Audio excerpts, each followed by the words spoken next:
It's your boy, Mr. RTBA, Mr. 214, Senor Dos, Uno Cuatro, Senor Dos, 14, Mr. Undeniable, Mr. These boys can't touch me on my worst day.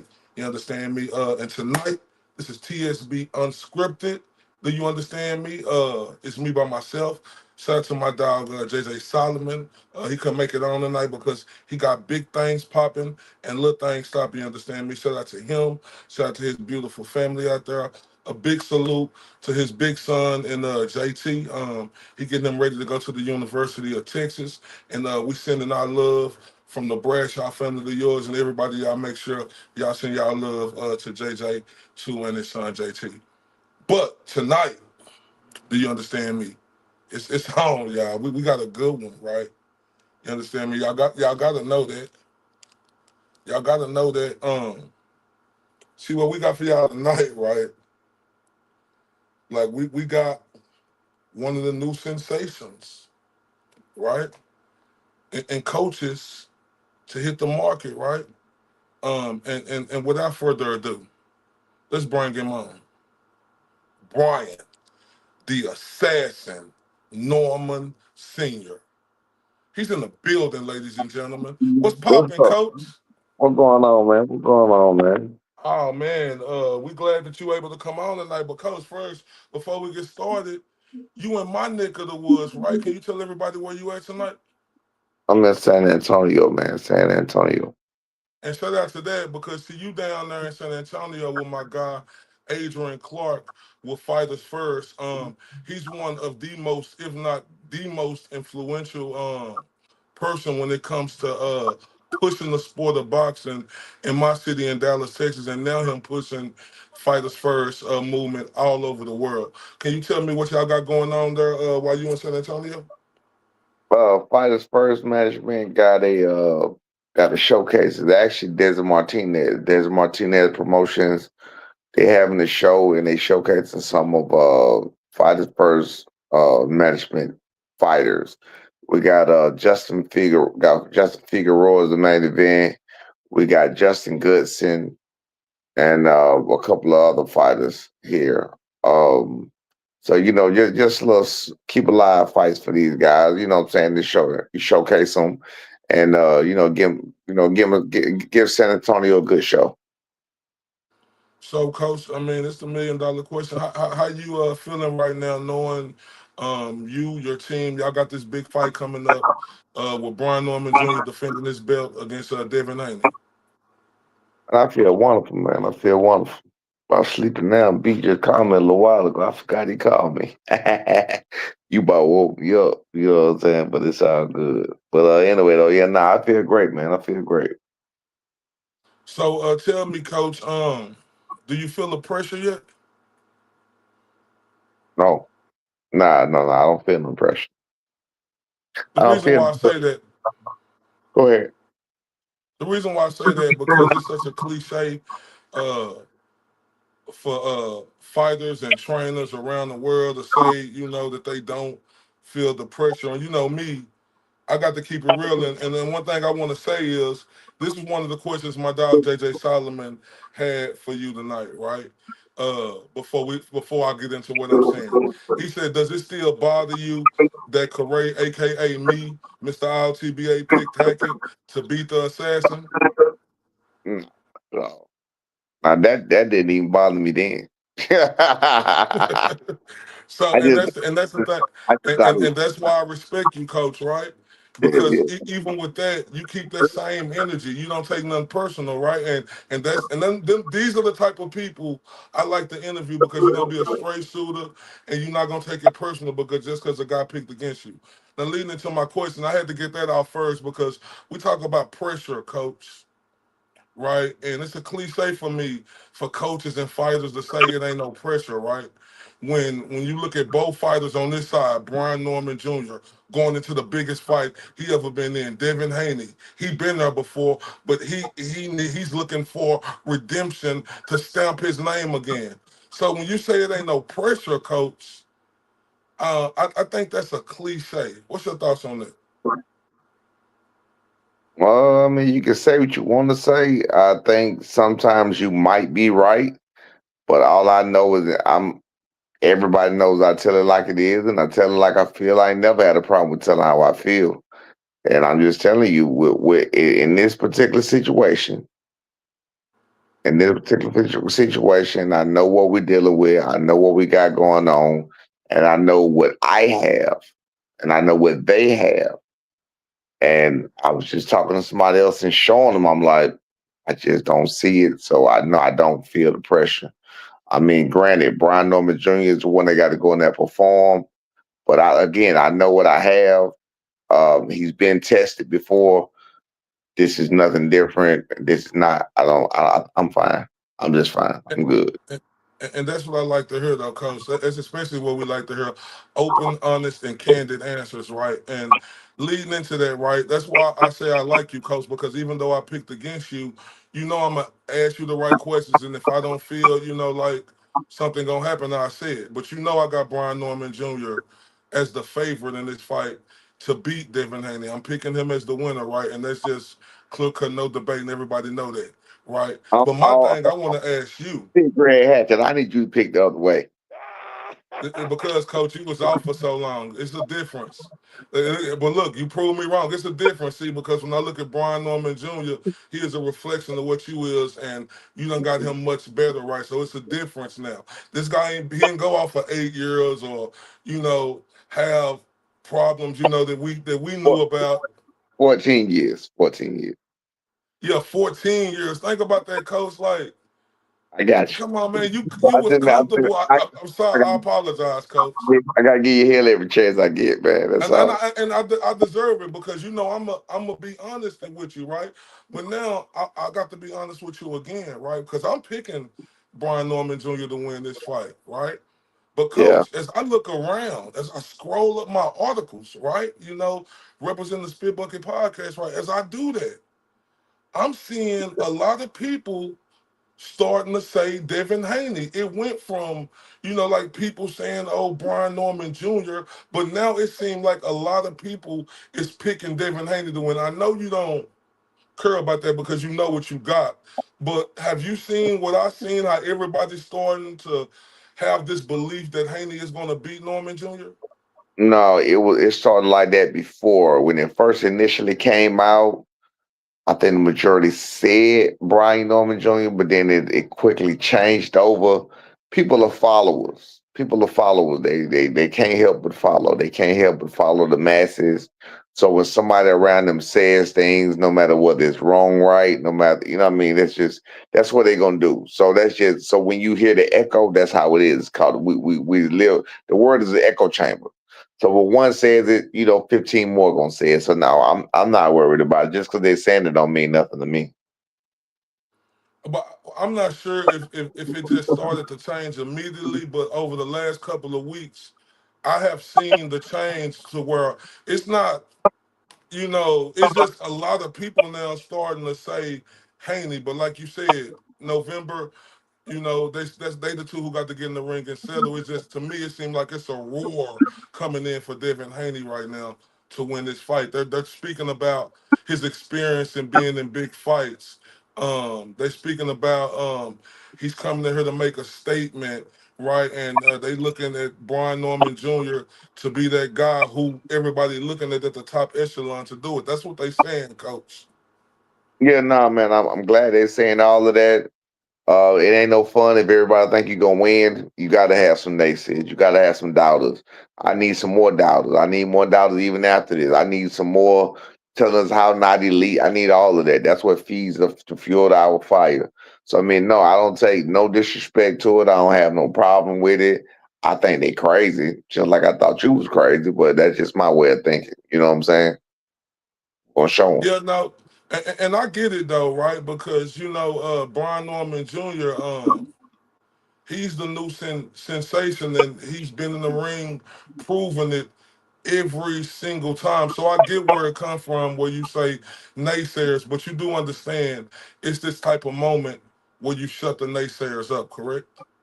Man, and that's where the big moment come in at. That's where I come and look to talk the trash, and I come to look to do my thing. That started even with 2 fights ago when they said that my son was lucky against, Giovanni Santillon. It wasn't luck. You don't beat a man like that through the shit luck. You know what I'm saying? It wasn't a lucky punch. It was a whole performance. But again, some people weren't smart enough to understand that that took a whole calculated performance to do that. It wasn't just like he called him and boom, he was asleep. Nah, this is not a I seen Rockman Lennox Lewis type situation. This was a systematic beatdown. So it's all good. Like I said, I just love proving them wrong. I love it. I live for it.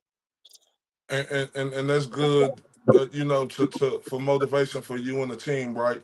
And that's what we like to hear as boxing fans, right? But me, coach, I look at this as this is a different type of fight. Um, it is different, right? This Right. is the big leagues, right? I look at this as different, and I look at this as different for Brian Norman Jr., who hasn't been in this situation. Yes, he's the champion. I understand that, but the lights is bright, and I know it's different, and I know that it's not nerves, right? But I know that the moment, it could take a chance to get adjusted. Just think about the first time you fought on ESPN, right? So how long did it take you to adjust to that bright moment, knowing that this was your first time being here? It's not Brian's first time being here. He don't see there's no different. There's no other time. He fine.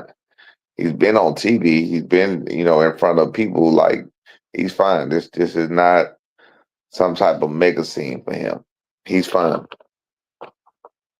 Yeah, but I want to know, how was it your first time when you went and fought on the? I accepted it very well. You know what I'm saying? I accepted it very well because like you would have to think about that.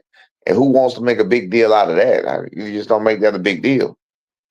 But is it any type of nerves or anything? Because even though you're confident in what you're gonna do it take you a couple of rounds to get in there and get adjusted to everything that's around you? Absolutely. Every fighter has a bit of nervousness. Every fighter has a bit of nervousness. Again, I can honestly say you can call it how you want to call it. Me being on the other end, being a coach, being the one not to have to get in there and believing so overwhelmingly in my son. Lately, me personally, I used to get nervous. I don't get nervous at all anymore. You know what I'm saying? I'm trying to think, do I slightly? Because as soon as I ever do feel anything, I knock it right back out of that. So it's not a real thing for me. But fighters in general, yeah, not everybody has a little bit of nervousness and everybody got something they got to shake off. But once you realize that's normal, that the other guy is nervous too, then you understand you're on the even playing field. You know what I'm saying? Now, speaking of the champ and Brian Norman Jr., every fight he looked better and better and better. I mean, this guy's putting on spectacular performances. He have lived up to the moment, Coach. I know everything you instilled in him as a young man, as a young fighter. You understood the game and you instilled it in him, right? But he's on a new level now. What fight did that click? Santillan. It was the way the world turned on him after those two bad performances. That's the best thing God could have did for him was give him those two bad performances. After a lot of people don't know this, he only fought right now 5 fights with two good hands. That's Quentin Randall, Boca Chica, Santillan, Cuevas, um, and Jin Sasaki. Those are the only fights he ever fought, as a pro. Not ever, but as a pro with two good hands. So, I think that's what he needed.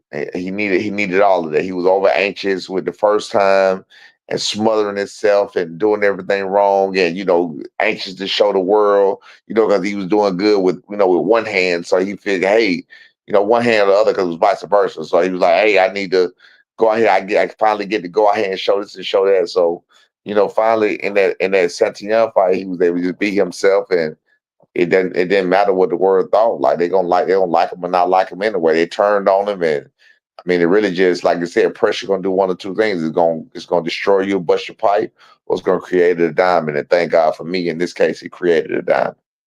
Yeah, and one thing, and that's a yeah, respect that. And one thing I don't like about a lot of these content creators, right? Because me personally, uh, I understood when I started boxing, right? I had to go from the root of the fruit. And the root of the fruit is the amateur system, going into these gyms, watching these guys, spending time with these guys all over the city, going to uh, watch these guys perform in tournaments, being there to give them interviews because all that means something to these guys. They don't see the blood, sweat, and tears, that these fighters go through, but they're quick with their opinion, right? So I know you spoke on Brian Norman Jr. hands. Tell me how hard was that, coach, to let that young man of yours who got this ferocious mentality get in that ring and steady fight, knowing that his hands wasn't right. Uh, Again, you can call it a level of cockiness from me, but I believed in him so wholeheartedly. The nervousness started, and then the nervousness subsided. You know what I'm saying? I used to be so nervous when he get in the ring that I would be more tired than he was. And you would have to almost peel me off the seat after the fight. When the fight was over with, you would have to, man, I was so tired I couldn't really get up. You know what I'm saying? So, and that's what nerves do to you sometimes. So it went from that to just watching what he can and can't do, and knowing how athletic he was, and knowing he was going to do what he needed to do when it was time to do it. That I just believe more and more and more, because I've seen Brian Norman Jr. more than he's seen Brian Norman Jr. I've seen Norman Jr. than anybody on this earth has seen Brian Norman Jr. You feel what I'm saying? Including himself. So with that being said, I believe in him wholeheartedly, man. I had no problem with letting him get in the ring and fight that way, because I knew good and well that he had the abilities to do what he needed to do to pull off a victory. Yeah, one thing I understand, Coach, by being in all these gyms with the amateurs, pros for the last 10 years, I understand when you go inside that ring, all fighters are going to have injuries going inside that ring. So I understand that you will still put him in there. I apologize. I think I worded that wrong. I know that he'll still get in there, but I know that was tough. Yeah. To put him in there and knowing that he gonna be like, no, uh, Daddy, I got it. I'm good. I know how to, like whoop de whoop. But what I do like about that though, coach, right? Because it's about trials and tribulations, right? And tell me if I'm correct about this. See, a real fighter has to go through the trials and tribulations when you hurt in the fight, adversity, and all of that. And do you think the trials and tribulations from Brian Norman Jr. going through all that is what made him a way better fighter now that has him prepared for this moment, even though he's the champ? Every last bit of it, from the fans turning on, from the fans becoming on his side. You got to think how we started from every single thing. People don't understand how to build a fighter. You're not doing your fighter a favor, making everything in their favor. You're not doing them a favor, giving them fights that they're 100% going to win. You're not doing them a favor where they're not going to face any adversity. That's not how you build a fighter. Every single thing he's been through in that ring, from being booed to being hurt, to being dropped, to being cut, to being, you know what I'm saying? Everything he's been through in that ring and outside that ring, dealing with that situation, made him and turned him into the man he is today and the fighter he is today. And all of those um, Adversity, trials, and tribulations. all those adversities and trials and tribulations made him exactly what he is today. And I'm so thankful for him. Speaking of that, his name is getting bigger and bigger, coach. And this one thing I'm obsessed with, with asking championship trainer coaches, about their fighters as their fighter get bigger and bigger, right? Um, when he won that belt, right, and when he did what he did that last fight, that put him on a new level, coach. Now I understand it's easy. You have to have the right people around you to stay grounded, right? And I get that. But with more money bring more problems, and that could happen. We done seen it happen in and inside the boxing, and even in any sport, and in just life in general. Coach, Right. what is the method to the madness? Because we see Brian Norman Jr. so focused. Can you tell everybody what's the method to your madness, to how you keep that guy so focused and keep him out the way like that? But one thing we don't change, and ain't nobody gonna change around us, and we don't bring new people and people that weren't there from the beginning or people that had some kind of something in the beginning. So we don't generally we're not doing that. So you're not gonna see us rolling with a whole crew of 20, whole crew of 30. We don't even like 30 people like that. You know what I'm saying? We don't like 20 people like that. We might be cool with them, but we don't like you like that. You know what I'm saying? So you ain't gonna be nobody gonna really hang with us like that. You feel what I'm saying? We don't yeah, you go with what you know. So now that's not gonna be a situation. So we just kind of keep everything the same. Okay, you hear a lot of fighters say, I think it's a cliche. They say, I'm not worried about my opponent, I'm working on myself, which I don't believe. I think that's a lie. What's your thoughts on that, coach?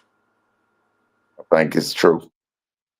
Okay, so great. I'm glad you said you think it's true. So, with the public around the world, knowing that this is any fight, though, not just this fight, you focus on your. I understand you got to focus on yourself, right? I get that that's the main part to make sure you do all the workouts. But as trainers, right? Not the fighter. I'm talking about as a trainer. You watching that other guy to implement that game plan, right? Yeah. Me, oh yeah, me. My part, yeah. Yeah. My part is the other guy. So yeah, now you're right about that. The fighter's part is himself. My part is the other guy. I yes, But I do me but I'm obsessed with the but other. but do Brian Norman Jr. watch film? Do y'all watch film together? No, we have watched them together, but generally I do it more. I do it the most. I think just like I'm obsessed with our opponents. I'm obsessed with the person he fighting. You can only think if you go to watching a person over and over and over, you're going to get the fighter will get obsessed. Why would you do that? That don't make sense. Now, coach, I know that you feel Brian Norman Jr. Is going to come out successful in this fight. Um, but let's just say forget the fight right now. What's your thoughts on Devin Haney as a fighter? I think he's a tremendous talent. I think his father did a great job with him, especially at a young age, and I think it was a plan from the beginning. I think that they are. Oh, I can't think of nobody better when it comes. And I'm gonna say Bill Haney. I'm gonna give props to Bill Haney for this. I think he's the best planner out there right now. And I'm saying that because he literally planned his son from career from the beginning. So that takes a hell of a job. I didn't plan Brian Norman Jr. career from the beginning. I didn't plan for Brian Norman Jr. to be pro. I didn't plan for Brian Norman Jr. to be as good as he is. I just was a father doing what a father does and support my son and what he did and teaching him what I could teach him from what I know. So I didn't come in the game planning that. Bill Haney had a whole plan from the very start, from putting him around the best people, from bringing him the best things. He was a smart man when it comes to that. So I give Bill Haney all credit in the world for doing that. It's huge for a child, a son, a child. Period. Not just a son. It's huge to have your child listen to you, which I'm blessed with that same thing. So for Devin Haney to listen to him, that's huge. That's amazing. Like a lot of us, if you got anybody who got teenage kids, know that a teenage kid will not listen to you. That's the hardest thing in the world to get a kid to do is to listen to what you say and trust in what you got and what you say because they think they know everything. So again, they're the best planners. Devin has put into play what his father had in his brain. He played it out for him, and now we gonna come along and we do our thing on that end now. Later on this end with us, and we're gonna come. We're gonna take all of that. We'll take all of that I, shine. no, I know it's wartime, coach. I know they trying to come in and snatch what's y'all's, and I know you know that this is y'all moment, and I know it's wartime. I know that y'all don't like them guys right now, and that's just normal when you're getting ready for a fight. But I think that's admirable of you because a lot of guys, I see, they love to criticize Devin Haney and Bill Haney and say they not all of that. And to have you on her knowing it's wartime to give them guys their credit, that just show the type of person you are. Yeah, man, it is wartime. What it is, and they creating real war tactics. They going by enemies necessary, but it does one of two things for me. It shows me how worried they are. The latest trick in the book is they have contacted the last person that beat Brian Norman Jr. in 2016 in the amateurs in a fight in the name by the name of Lavars Carter. I like him or whatever else, but he didn't beat the Brian Norman of today. He beat the Brian Norman of 2016. He had just turned 16 years old. So he's the last I heard, he's checking with my man Lavars Carter. All shout props to him. I hope he get that great opportunity to get that money from Bill and take his money or whatever else, because I don't think it's gonna do him no good. But he N- pulling out all the stops for this one. No, I got some more questions from my brother from another Mr. Jose Solomon, aka Jose Jr., aka Mr. Them Boys Can't Touch My Boy JJ Solomon on this Words Day. And I got to give him that crown now because he picked you to beat Greg Hackett. And he was absolutely 100% correct. So Smart he Mr. man, Them smart he man, smart man. he Mr. Them Boys Can't Touch him on his Words Day now. And he got some more questions for you, but I got to get to this. I got this question for you because you said something that I don't believe you, coach, right? Because when I look at you and I look at Brian Norman and I seen how you and him have elevated, I apologize, coach, but I just got to call you out on your bullshit, right? I think you have showed that you are one of the next best things when it comes to planning a fighter. I know it's easy to give somebody the ultimate respect like Bill Haney, which is well deserved, but to just throw yourself to the side like that No, when no, Brian no. Norman Jr. Listen to me, coach. When you and Brian Norman Jr. came from out of nowhere, like out of nowhere, coach, and now y'all here, like to like throw yourself, to the side like that and say you're not a great planner. I got to call you out on that, coach. I think you absolutely 100% wrong. Well, I didn't say I'm not a great planner. I say he was the best planner. Oh, okay.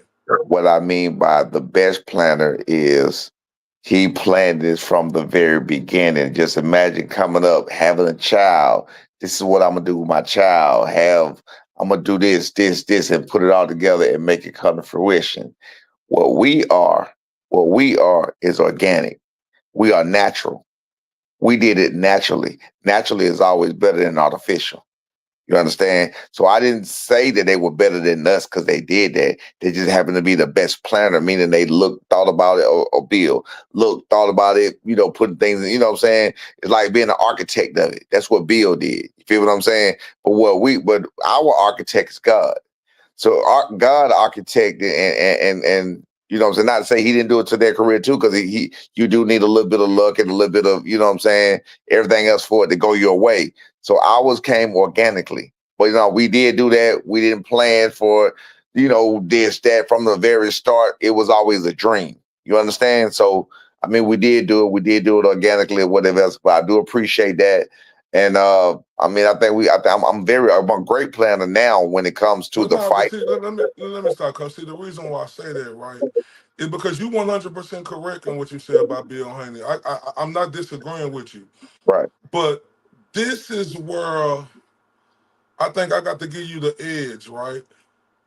And this is no disrespect to Bill Haney, right? Because like Bill Haney did a wonderful, masterful job. That like people who hate on Bill Haney, I really don't respect him because what he was able to do with Devin Haney and get him to where he is without being a professional fighter, like Right. that's outstanding. Now with you, coach, is where the edge is there, is because you've been there, done that. This is what you was formerly doing. Now, when it comes to planning, I'm not saying they can't, like, I'm picking y'all to win this fight, but just say if Devin Haney win this fight. I'm not saying that you're not that Bill is the best planner, but what I'm saying is with you being a former fighter and you being able to get Brian Norman Jr. Hero quicker, in my opinion. He already cooked, man. That's so I'm not giving him the props over me like he's going to beat No, no, no, me. no. I'm giving no, no. I'm just telling you my advantage. Now I want to go to. That was just a statement by Yeah. me to where I say I think the advantage. I mean, what I think it all equals out. You know, it's just the best fighter gonna win that night. Now I want to get to some questions, and I do got some more to talk about Brian Norman Jr. But that's later. We got a big audience here on Twitter, Facebook. YouTube. So I want my guy JJ Solomon, like I said, my brother from another, you know what I'm Yeah, saying? yeah, he in there. Nah, he ain't in here, but I'm pretty sure he watching, right? You know, Oh, like I okay, say, okay. man, I gotta salute my dog JJ. So he Yeah, wanted to I be say here. salute to JJ and everything that's what doing going to college and everything else. So salute to JJ, man. Yeah, yeah, he definitely wanted to be here tonight, and we definitely talked about it. But you know, big things popping and little things stopping. You know, he got his son going to the University of Texas, and I think that's big Yep. things popping compared Huge. to That's this huge. tonight. I think I can handle that. Yeah, that's huge, man. That's huge. Yeah, big So time. JJ said, because recently, you know, the fight just got announced uh, with Tank and Jake Paul. So he said, does Tank decision to fight Jake Paul surprise you? Do you think we'll ever see him reach his full potential? No, it doesn't surprise me. Do I think we'll ever see Tank? We would definitely never see Tank reach his full potential. It's too late. It's too late for that. From youth, from like you just talking about adversity, from the way he came up, how things was given to him without him having to really earn it like that, even though he did earn pretty much the title as, the most exciting puncher or the most exciting fighter right now, fighting the day or whatever. But we know it's got its asterisks. You know what I'm saying? Beside that, because we know competition and everything else. Just like what they're saying about Brian Norman Jr. You wouldn't dare hear nobody say the same thing about Tank Davis. You hear some say, but you won't hear most say. You feel what I'm saying? So now his full potential, no, I think he's a very talented fighter. I think he had a lot more potential than what he had, what he's shown.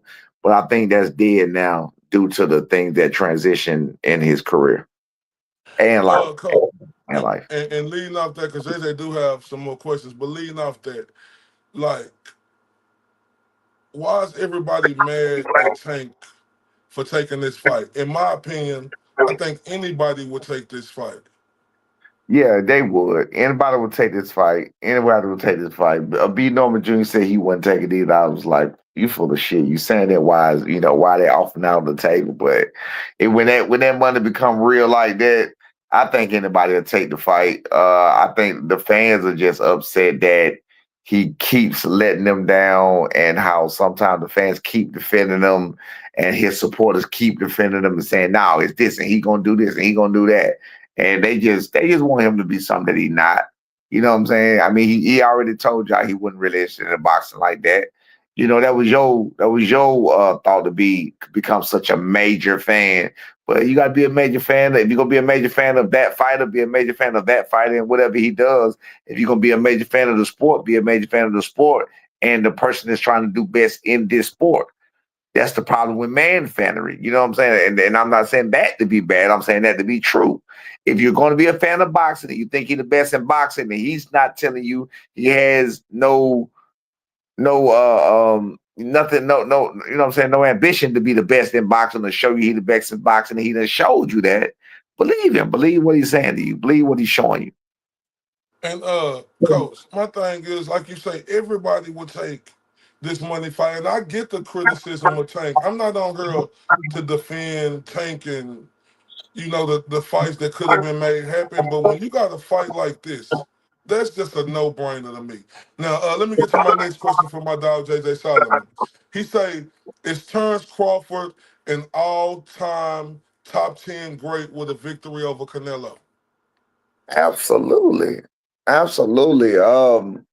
In the four belt era, he's all time great right now. So Yeah, nah, Vinny Rubber Canelo, he's definitely, you know what I'm saying? He definitely is or whatever. Um, I haven't really looked into much. You know, I was betting against Terrence Crawford until after Spence. Um, but sure, I mean, when you just go back and you glance at his career, what it is you take it for what you see it as, he done some amazing things. You know what I'm saying? Again, you can go back with a fine tooth comb, which I did start to do before, and I was like, ah, nah, you fought this person then and first. I mean, that takes a lot of thinking and planning, and who got time for that? You know what I'm saying? Maybe they do, but I don't. But I mean, I think he's an all time great talent anyway in the four belt era, at least Okay, shout in out to my dog JJ Solomon. the four belt era, so people Four belt understand. era. Yes. Elaborate. So, but all time though, coach. If he beat Canelo, I know you said the four belt era. That's what I keep saying, four belt era, because when you say all time great, when you got a guy like Sugar Ray Robinson and all of those older guys that, fought what they fought and went, so many fights in the old, and they was showing out on Floyd Mayweather when it comes to the records or whatever else.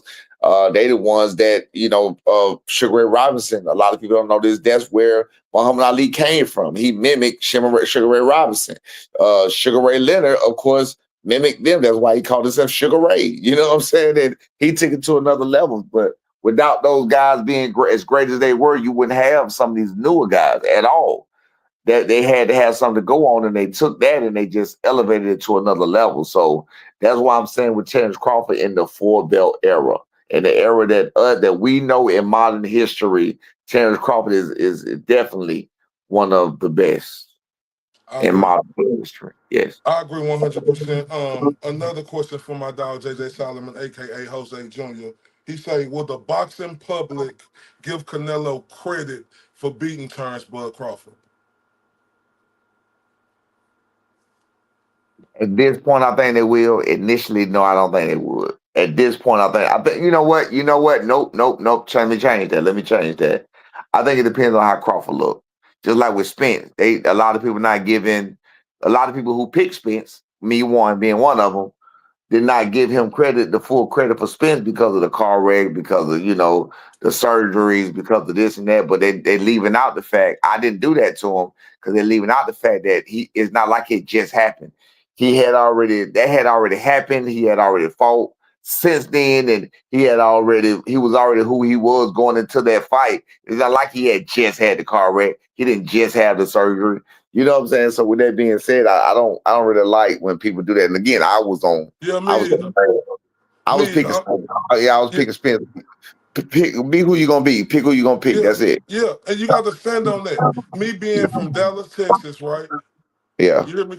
Me being from Dallas, Texas, I thought Earl Spence was the better fighter, but I'm not going to be a sour grape and bring up everything that happened to him and then try to put that Yeah. as the reason as he Ow. lost. No. Ow. Turn Right, you can't do that. You can't do Terrence that. Crawford, listen, I got to give Terrence Crawford the full maximum credit. And I don't see why people don't think I could give Crawford credit just because I picked against him to lose against Earl Spence, a fighter from my city who I thought could really beat him. But I got to give Terrence Crawford the ultimate respect because for two guys to be in the top pound for pound, and I know that this is my line now.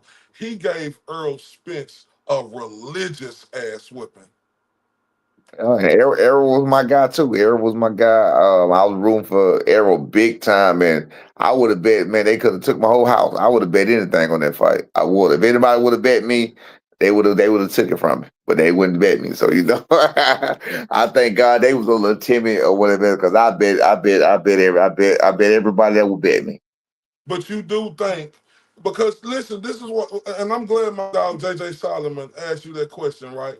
Because when I look around, just like I told you earlier about the people starting to say Devin Haney could win this fight against your son, right?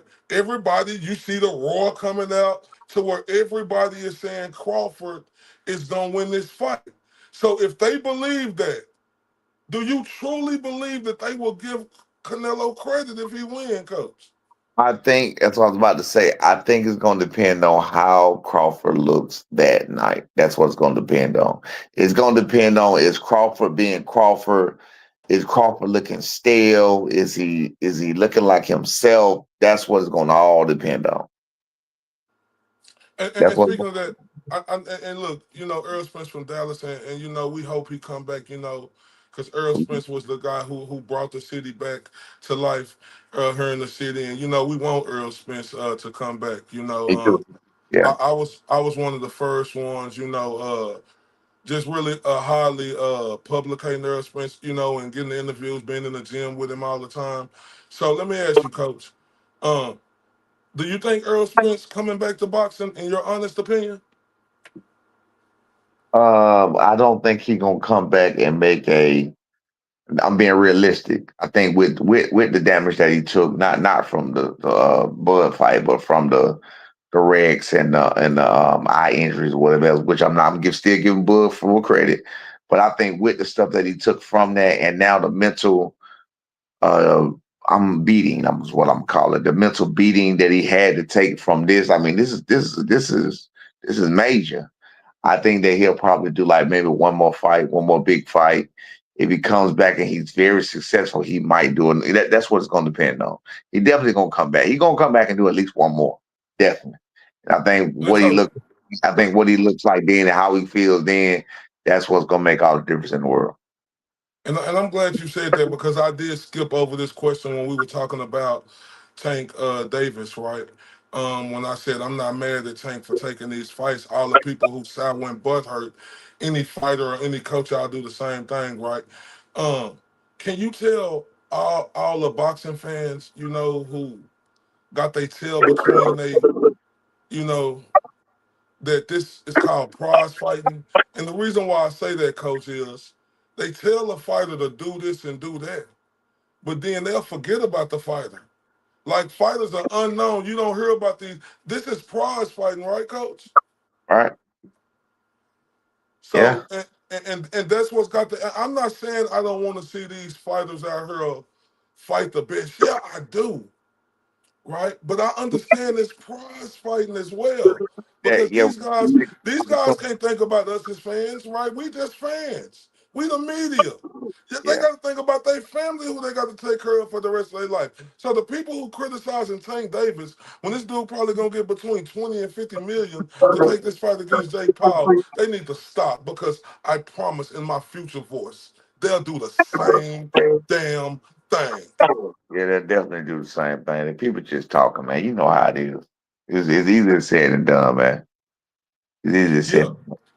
And speaking of Brian Norman Jr., because I want to get back to that, right? Because, like, I'm excited, about this fight. I'm excited, at what I've seen in him. But me, as the boxing media, I understand this is his real test right here. I can't look past that. I think he gonna win, but I do understand, like, this is this big test. I know the brights are gonna be lighter. I know he's gonna have to rise to the occasion like he's never rose to the occasion before, and that happens like that in every big fight you have. But this is truly his first big one, and I'm excited to see how he goes in the ring and handles himself in this big, big moment. Because, coach, yeah, listen, the team is confident. We understand that. But everybody around the world, that is the thought process of us seeing if Brian Norman Jr.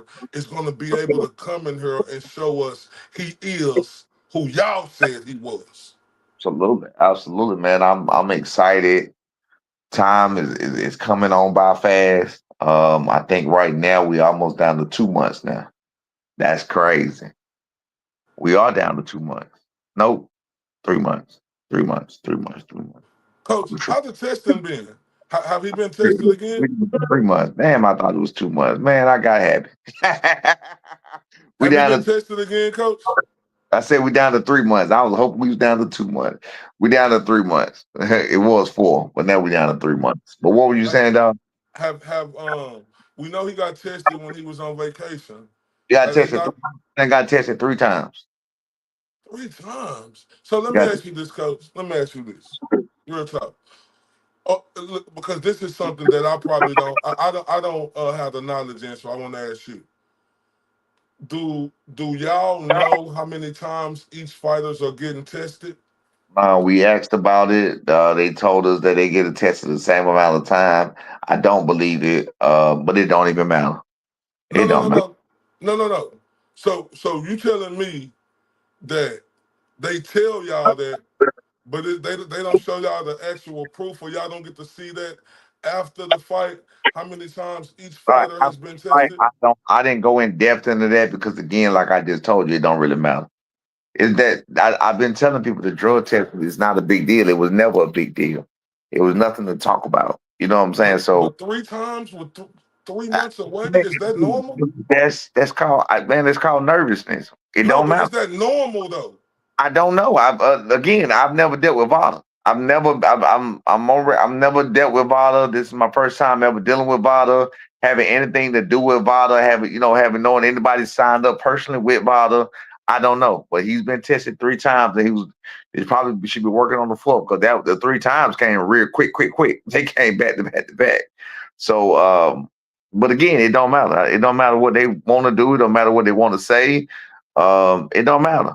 Devin Haney got to be in the ring and trapped in that ring with Brian Norman Jr. for 12 rounds, and he got to deal with what he got to deal with. He gonna know it. I'm glad the world know it. Vada can be our backup to know that Brian Norman Jr. is a clean fighter, and he whooped Devin Haney ass cleanly. That's all we need. That's it. That's all No, we now, worry now, now as boxing fan, as media, that make us stick our chests out and do like that for y'all because we like that attitude, coach. But it's mind-boggling to me that you bring up that information, uh, possibly almost with 4 months out of the fight, with 3 months now left now, he's been tested 3 times. So you telling me it's a possibility, like if we looking at the numbers, this guy could be tested up to 12 to 16 about. times Yeah. before the fight?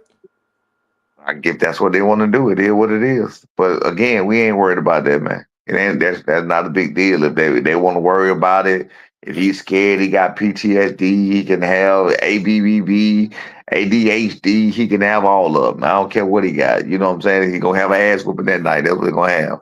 Okay, let's get to the tough questions then. Do Yes, you sir. think Devin Haney the same fighter after Ryan Garcia? I hope so. I ain't asked you if you hope so, coach. I'm asking you what you've seen out of him in his It's last fight against im- Jose Ramirez. Is no, he it's still the impossible. same guy? It's impossible to be the same fighter. No. Can you elaborate so you don't think he's the same guy he was It's before that Ryan Garcia fight? well, I'm gonna elaborate to say I don't think that the last fight that he did was I don't think the last fight he had was a direct effect of Brian Garcia. I think the last fight he had was a direct effect of game planning and trying to get through that fight to get to a Ryan Garcia fight. That's what I think it was. I think he did that on purpose. That's what I think. So I don't think that was even part of it. But the mental toughness is definitely broken a little bit. I don't think it was that in that fight, but it's definitely broken a little bit. I'm just giving you my opinion. You asked me my opinion. That's my opinion. He didn't. I don't think that was. I think he just planned to win the fight. However, he did. That was the first time you ever seen him do that. But he did. His daddy did say he got to be set to punch. So maybe he went out there and overdid the moving or whatever else. But I don't think it was fear that had him moving. I So, just don't what you saying, Devin Haney could be possibly mentally broke? What about Bill Haney? What about him? Bill Haney definitely, but Bill Haney would have been mentally broke, is what I think. I think Bill Haney, from stories, even before Ryan Garcia, from stories of what I heard, from stories of what I've heard in the past, Bill Haney know what he got. And that's why Bill Haney's so worried right now about Brian Norman Jr. That's why Bill Haney going through everything he going through to to dot his I's and cross his T's because he know what his son is. He know I've heard stories. He know what his son is inside the gym, outside the gym. They can talk all of this killer, killer, killer. But you fighting at 135, big dog. You up here with the big dogs now. So you know what I'm saying? You up here with somebody your size. So that's why they said pick on somebody your own side. You got somebody your own side and he hitting hard. So I think Bill been new. But when I'm looking at it, just being honest, haven't they been much quieter than they usually be leading up to a fight? Or do you think it's just still early right now? They gonna stay quiet. Because if they go to talking, guess what that does? You know what talking does? Talking puts pressure on you. Talking adds more pressure to you because now you got to back up what you said. You feel me? So putting pressure on you, that put talking puts more pressure on you. So if he talks, then he gonna put more pressure on himself. We saw what happened the last time he talked with Ryan Garcia. Then oh my God, it was a tragic event. You feel what I'm saying? The same thing could happen to Brian Norman Jr. if we don't go put up what we saying we go put up. You feel me? But we have a 1,000,000% believe that that's exactly what we're gonna do. And I think that's why that's another thing that's keeping them so quiet is they know we have 1,000,000% belief. They know that they worried about us and we not worried about them. We don't have nothing to worry about. They hear me when I say what I say. They know that what I'm saying is true. When I come to the 130, when I talk about 135 and being this and being that, they know that. They know everything I'm saying is true. Now, this is just what the people are saying, are talking about. They saying, are y'all worried um, with Devin Haney and Bill Haney being associated with Snack and Victor Conte being associated with Vada, that possibly a test could come out of nowhere and say, oh, it was something in your system? Yeah. No. I was about to say no. I don't worry about him working with him. But yeah, I am worried about that big time. Yes, absolutely. Yes, I was worried about that in Japan. Just let me put that out there. I told that was a whole story and a whole big thing. I made sure that we took two tests. I made sure that I videoed some things or whatever else. I was worried about because I knew what my son, the same thing I know what my son gonna do to Devin Haney. I knew what he was gonna do to Jen Sasaki, and I told everybody that. I said he gonna stump this man out, and I'm afraid that they don't want him. They don't want. They got to look that bad, and they're gonna say for him in order for him to do that, he had to be on something. That was before the fight. I told people that. I told the manager, I told the commission, I told Top Rank, I told everybody, I told the WBO, I told everybody. I'm worried about him having a bad test come out after this fight. So we needed two tests. We needed something in place. And as you seen, he came out clean. I'm glad he did. The Japanese weren't those kind of people, but you know the high stakes at that point. And you talking about the integrity. I mean, you're not integrity. You're talking about the because integrity, I think, is what keep them honest. But you're talking about the reputation of their country. Like this was their best guy. This was the guy they saying ever challenging for the welterweight title in like 30 something, 36 years or something. They said and he got destroyed. Coach, and I'm glad you said that because, you know, in every other sport, right, that guy Victor Conte is banned from and he can't touch it. Why did boxing let this guy in knowing that this is the most dangerous sport in the world where you could kill somebody in that ring? Is there an explanation that boxing has for us for that? With Americans, there's always an explanation. Money talking, bullshit walks. There's absolutely an explanation. Money talks and bullshit walks. He had the most money. He had enough money to go pay off the right person, and that's the only thing that did it. Everybody else obviously makes enough money. You gotta think, man. Boxing charges you the sanctioning fees for belts was like 1%, 2%, whatever they charging. 1% of $1,000,000 is 1% of $1,000,000 is you know what I'm saying $10,000. You feel me? So I mean, again, it's a greedy sport. And it's all about the most money that's made and the most money that's spent. Everybody looking to lace their pockets, man. That's all. So if Vince Listen, Country I'm pay just saying, the right person, just like Bill Haney doing. They pay the right people. That's it.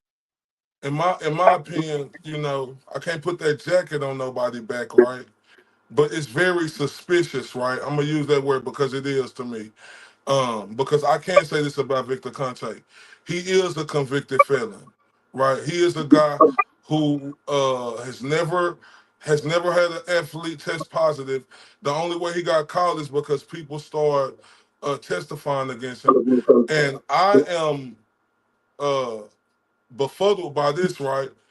Because do you think about this? Because this is a guy who still came out and said he could still beat any drug test. I didn't say that. He said that. Like, like, coach, that has to be something that you think about. Like, even though you're gonna put in the work, like they want to put this on y'all side, pressure y'all, and say y'all don't want to do this, right? And you hear this, these idiots in the public run with it but they standing next to a guy who is a convicted felon listen, I know he ain't just a convicted felon, coach. He is the greatest of all time. You hear me? When it comes to mixing them potions together, it's nobody who does it better than Victor Conte. And the audacity, to me, of everybody to be roaring at y'all, Devin Haney, Bill Haney, and all the people who rocking with them, and they got a guy on their side who has all that on him. And it ain't a cloud. It's actually truth which come with it. Man, hey, look, man, emotions running high for these guys. Some of these guys got channels almost solely dedicated to the Haneys. Some of these people got channels solely dedicated to whatever the Haneys stand for and the falsehoods behind all of that. And they put jackets on everybody else. And the Haneys are the ones who working directly with the man that's, like you just said he could beat it and circumvent the test. Like, you can't. I mean, again, at this point, either you slow or you're not slow. You know what I'm saying? Either you believe it or you don't believe it. I found out within recent months. I'm gonna say not a long time. I found out within recent months you can't. It's hard to even get a person to tell the truth about whether somebody did something or not. And they can say they did it, and you ask another person, did he say he did that? They're not even gonna give you a yes or no. It's hard, man. It's hard getting the truth out of people. Coach, Facts are it's a not. lot. No, go ahead. I'm sorry, coach. I said facts are not facts no more, man. We all live in an alternative reality. Coach, it's easy for people to look at Barry Bonds, right?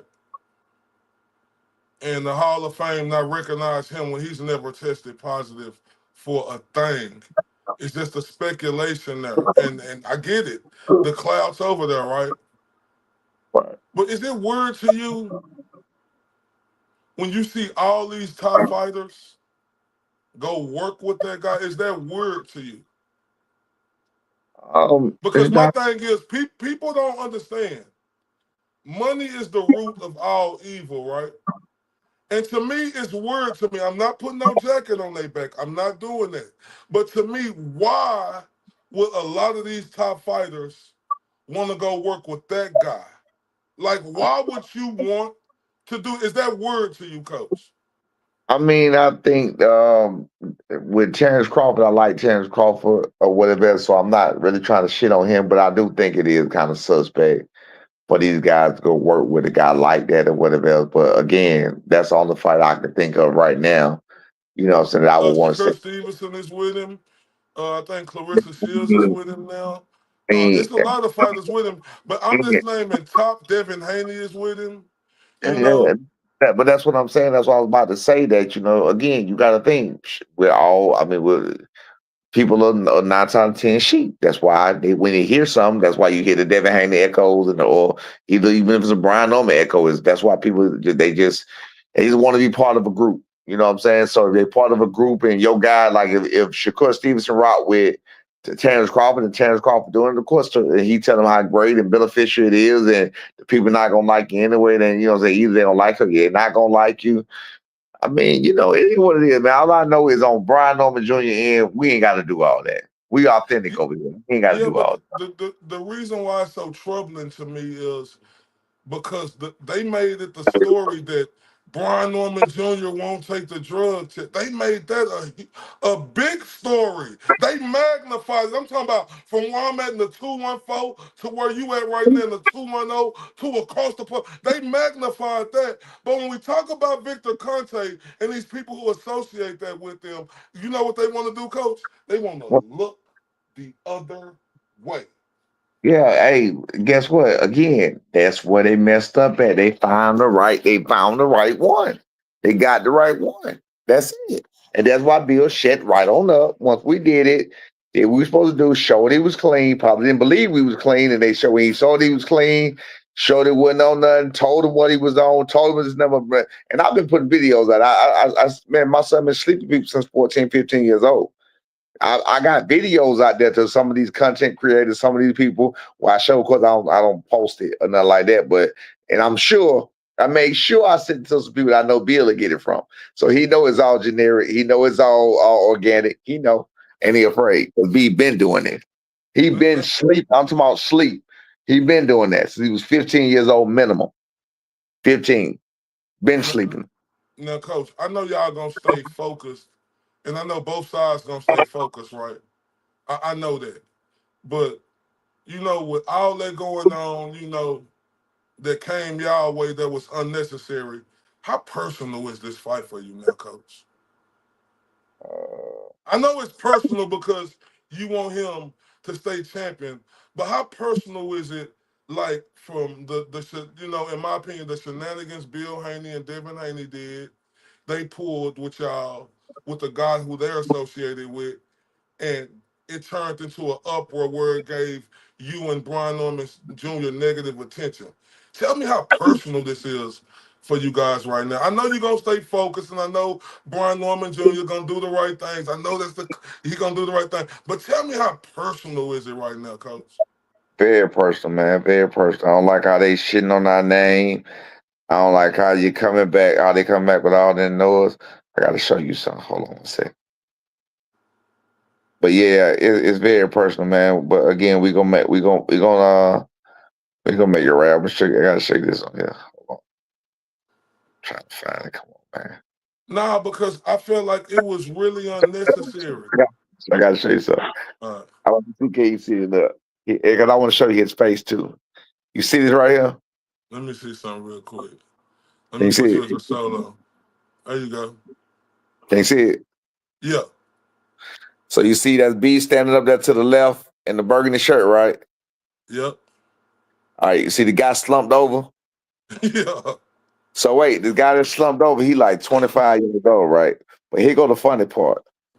Look at B face. This is B face that day. Look how young he is. He's 14 right here. Damn. You see how young he He is? looked like he's 12.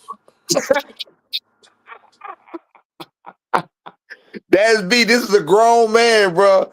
B done took, look, he ain't got no headgear on no more. Bro, we had a ball that day, man. Look, that boy stayed on that ground for so long. Coach, But I'm just giving people ideas, man. B been doing that. Hold on one second, man. He been doing that, man. He but been you know leaving. what else they saying though, Coach? What? And I got to give you the real on Hold here on, hold because on, hold on, hold we on, hold on. all right. You see that right Hold there? up. Hold up real quick. Hold up. You see that? Yeah. He been laying people out flat. This man is laid out flat. Mm. Flat. He been laying them out flat, man. He been doing that, man. He been doing that. Bill know that. But That's why Bill's so quiet. He know it ain't no joke. nah, but see the thing is, like even if I interviewed them, I done interviewed Bill Haney multiple times, right? Right. But my thing is, people out here saying, power don't mean nothing. I think that's stupid.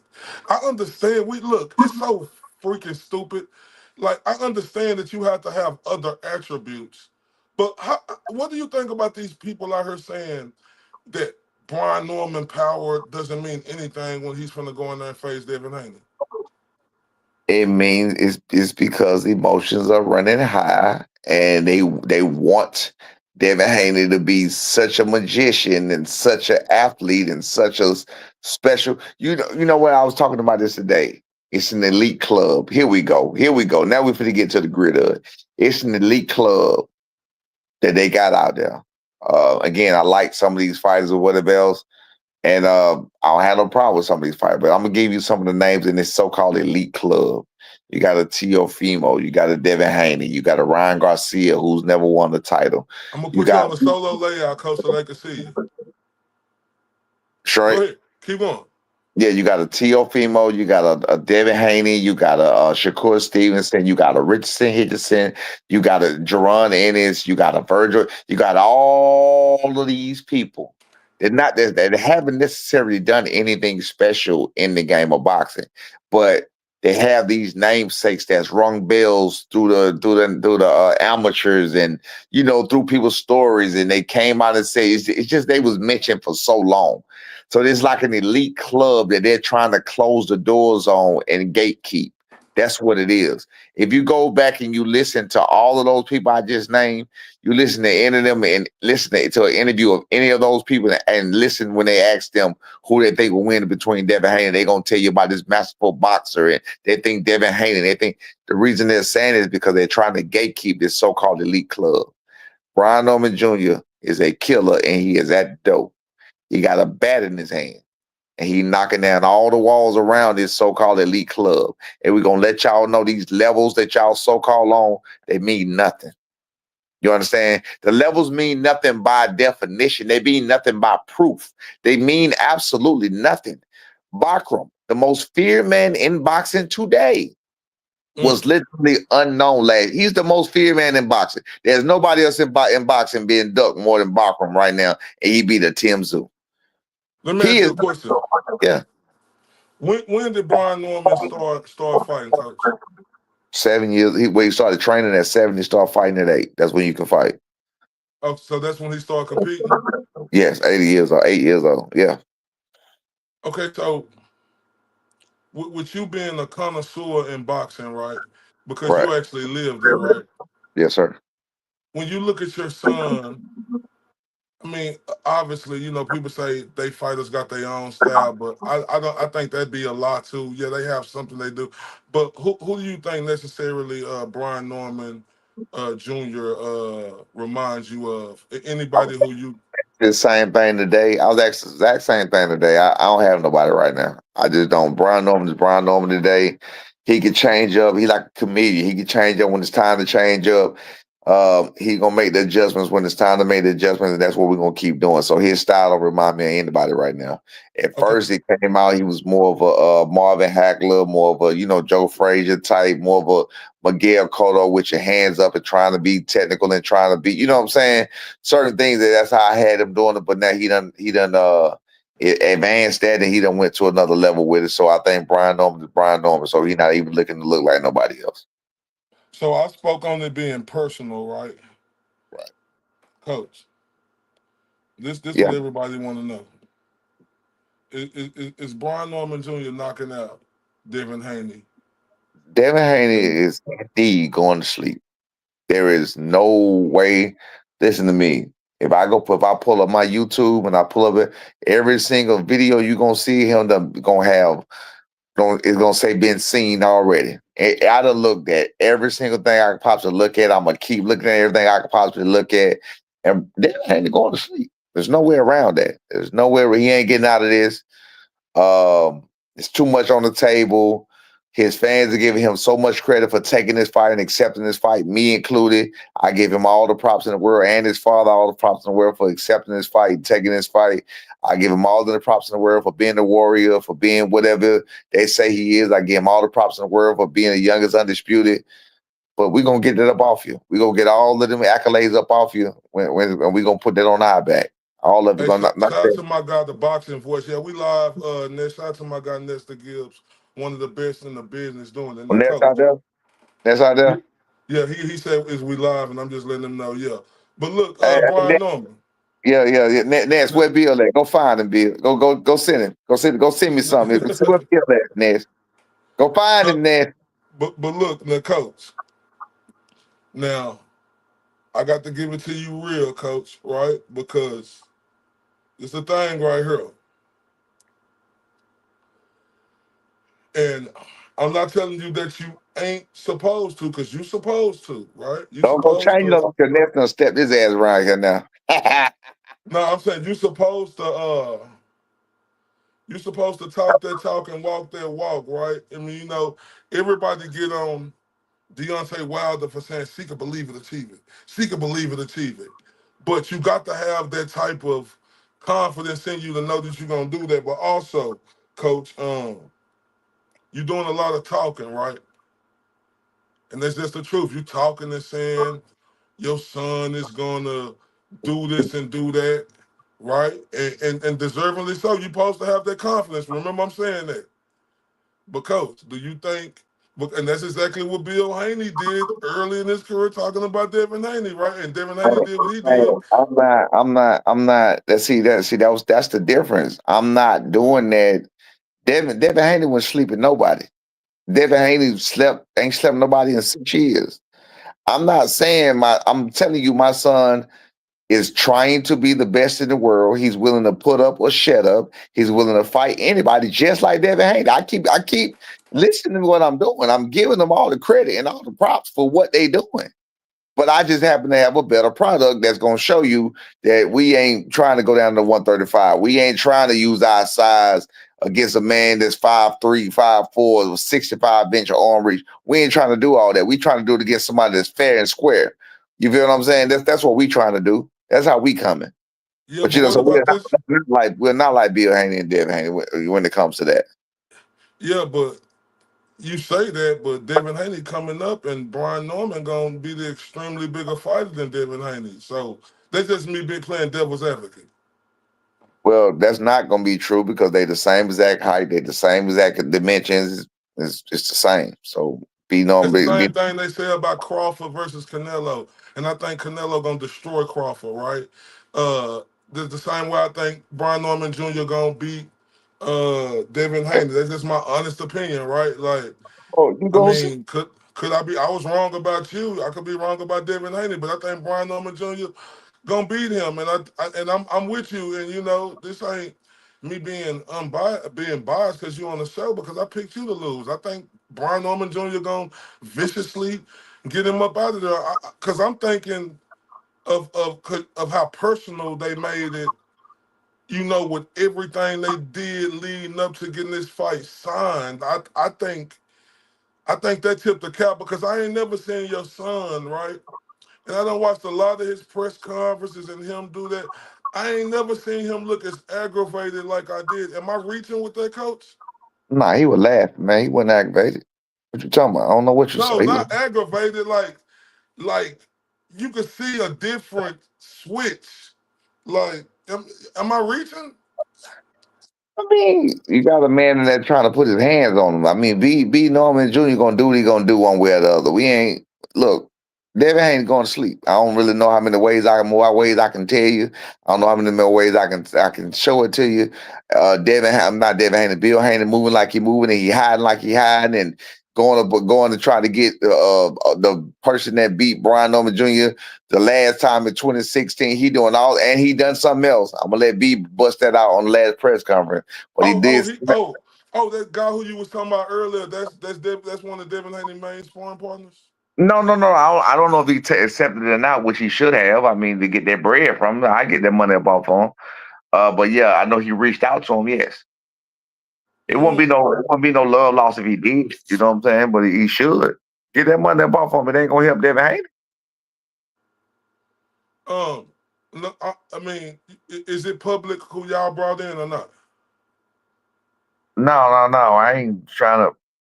And if he want to make it public, we'll make it public. If he don't, he No, no, don't. no, no, no. I mean, I'm just saying, I ain't I don't know. I don't asking know for. if he want to make that public or not. Yeah, I don't know if he want to make that public or not. If he want to do it, he'll do it. I'm not doing it. But what I'm saying, coach, is like, like I said, I know I said aggravated. I meant to say, like, I see a guy like who I ain't never seen him have that look in this fight. You know, like how Muhammad Ali, you know, when that dude called them cashes. So I ain't never want to whoop a man better, you know, like, or something like that.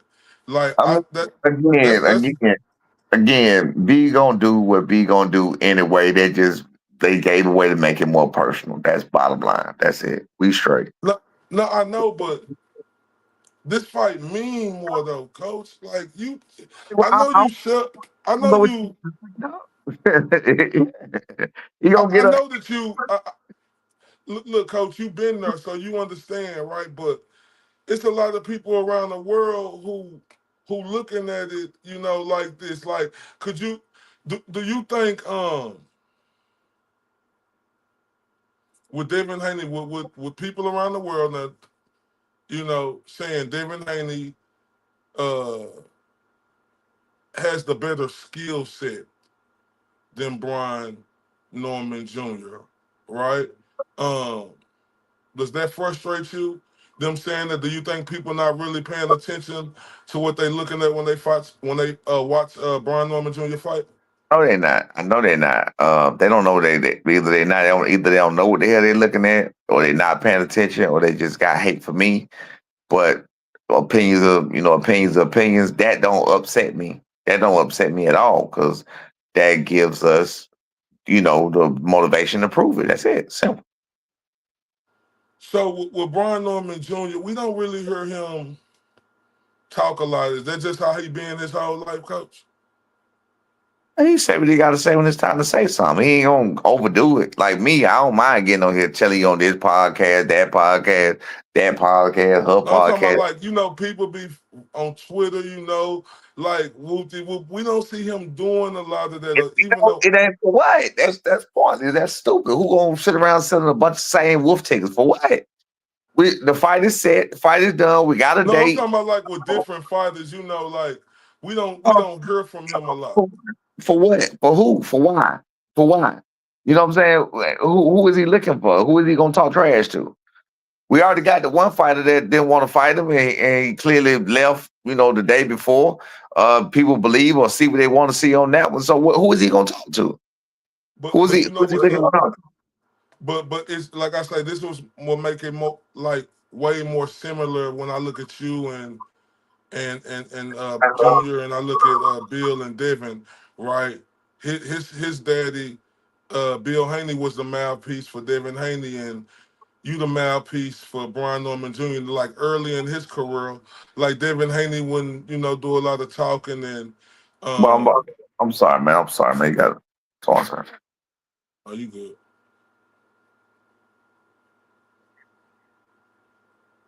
Go ahead and talk, man. Keep it dead there. Go and Oh tell, no, talk to. it's like early in his career, his daddy had to do a lot of talking for him. Then you start seeing Devin Haney start opening up. Like, I mean, you gotta take credit. You taking credit, right? Like I know Brian Norman got to do the fighting, but you do take credit, and him being that mouthpiece to make his name bigger out there, right?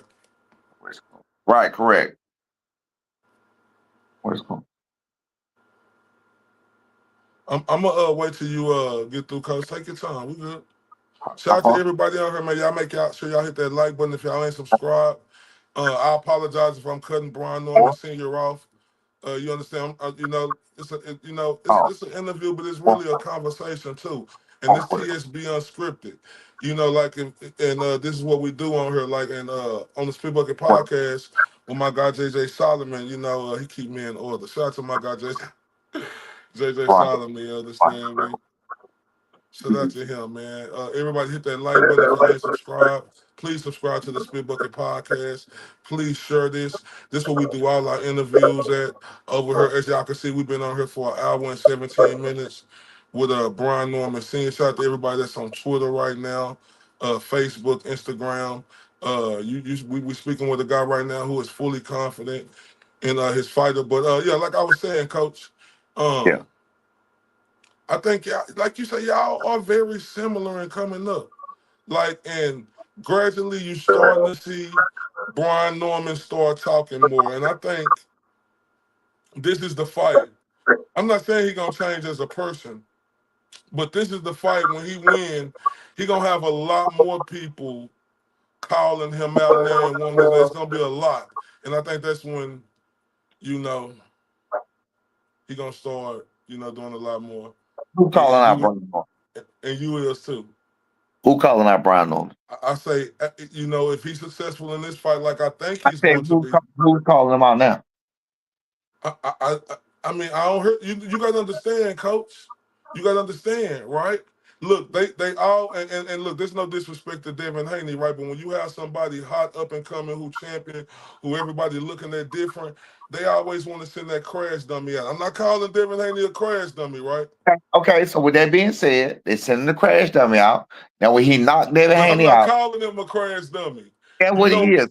That's what he is. He gonna crash, you dummy. But listen, that's what we gonna say to him. So listen. So when he comes out and he is a crash dummy, he does get knocked out. Nobody's calling out Brian Norman Jr. right now. What make you think somebody gonna call him out after he do it again for the fourth time?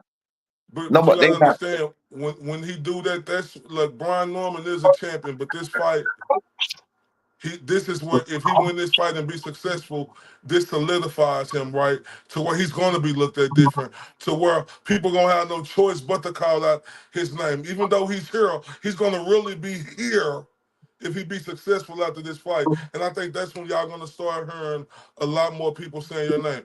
And don't get this twisted. I'm not calling Devin Haney a crash dummy. I just know in boxing it take that other person when you got this other person who they say is hot and everybody see that other person fight them, and then that's when the games begin with all the other fights being called out. Right? Yeah. But you so you saying nobody calling them out, huh? Somebody But, said on here, y'all. I mean, which I'm not gonna get into that because that's neither here nor there. He at a different weight class now. Because cool. how long do y'all plan Well, on one of them, staying at? one of them How other. long do y'all? How long do y'all plan on staying at 147? Because see, I look at Boot. I mean, I look at uh uh Brian Norman Jr. Like I look at Earl Spence. He a big welterweight, right? He young, but he's still a big welterweight, right? And we done seen a lot of people try to stay in weight classes for a long time to where it could diminish them, right? Yeah, I understand you want to clear out the division, right? But you a former fighter. You've been telegraphing your son whole career. You know him better than anybody else. Can you give us an honest assessment with this huge welterweight that Brian Norman Jr. is? How long do he really plan to stay at 147? So he clear out the division. He gonna become undisputed. Do what he said. So he He gonna has be. no problem making weight, coach, at all. Now he walk around about 15 pounds overweight. Coach, But when you look at your son, I know you watched all the other great fighters, but what's one thing that you did that you implemented into his game as him as a fighter? One thing that you did that you know that worked for you, that was your move that you implemented to him. um, no, it was something I learned after boxing. It was how to punch. Also, what you saying? You didn't know how to punch when you was boxing? Yeah, yeah. No, no, I taught him how to deliver a punch. That's why he hit so hard. So some of Okay, it is given, like some of it was naturally God given, and then the other part was me going through what I went through and learning how to deliver a punch, and he can do that. He can deliver a punch very well. But I gotta run, big dog. I know, no. So I know you got to go. So give me your last thoughts. Tell everybody what's gonna happen to Devin Haney, what Brian Norman Jr. gonna do to him on in November. Hey man, Devin ain't going to sleep. He trapped in the ring with Brian Norman Jr. That's why he fishing and looking and fishing, and he ain't got Bill with that same kind of energy in the camp. I'm positive of that because Bill. That's why you don't see Bill with the same kind of energy out here in the public. And when they do, I'm gonna shut all of that down, and we gonna show y'all. That's it. Simple as that. I My appreciate you, coach. Hey, look! You gotta remember, you talk to a man who face guard means so much to him. I was willing to get up off the couch on 2 months' notice with a torn and tore my bicep while training within a month and still fight and be the man. You feel what I'm saying? That's how much my face guard means to me. You feel me? So again, we go out here looking to do what we do. I'm not gonna sit here and shoot y'all no bullshit. As we going out here to do what we said we're gonna do. That's it. Bottom line. All right, coach. We appreciate you coming on the Spit Bucket Okay. Podcast, TSB Unscripted. Look forward to talking to you soon. Okay, big dog. All All right. right, peace. Man, shout out to oh man, shout out to Brian Norman Sr. Everybody, do y'all hear him? Super confident. Super confident. See, we ask the real questions on here on the Spit Bucket Podcast. That's what we do. We ain't gonna sugarcoat it. Y'all see, I picked against him to lose against Greg Hackett, which I really thought Greg Hackett was gonna beat him, for the inactivity, him being off for 14 years. And see, this is the type of guys who I like to interview. Because even with me doing that to him, these other fighters and trainers, they get in their they would have gotten their feelings and be like, oh, I want to talk to you no more. But that show you the difference in Brian Norman Sr. But I'm excited, right, about this fight. And yes, I am picking Brian Norman Jr. to win this fight. I think he will knock out Devin Haney, but I'm not gonna be a fool and don't look at the other side, right? And see there are things that I see in Devin Haney. You know, if he's able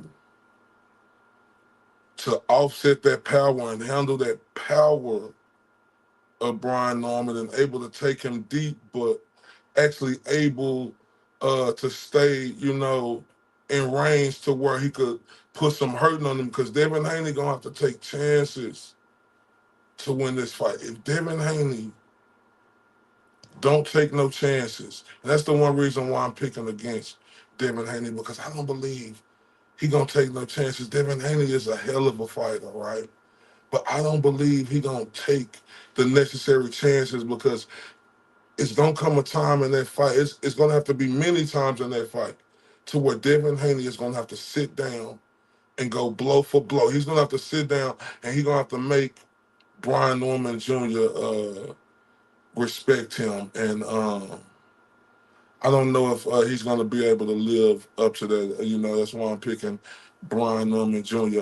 It's a lot of people sleeping on Brian Norman Jr. But when I tell everybody, you know, like I told Coach, his father, you know, this is his crowning moment, right? This is where he gets stamped. This is just the truth.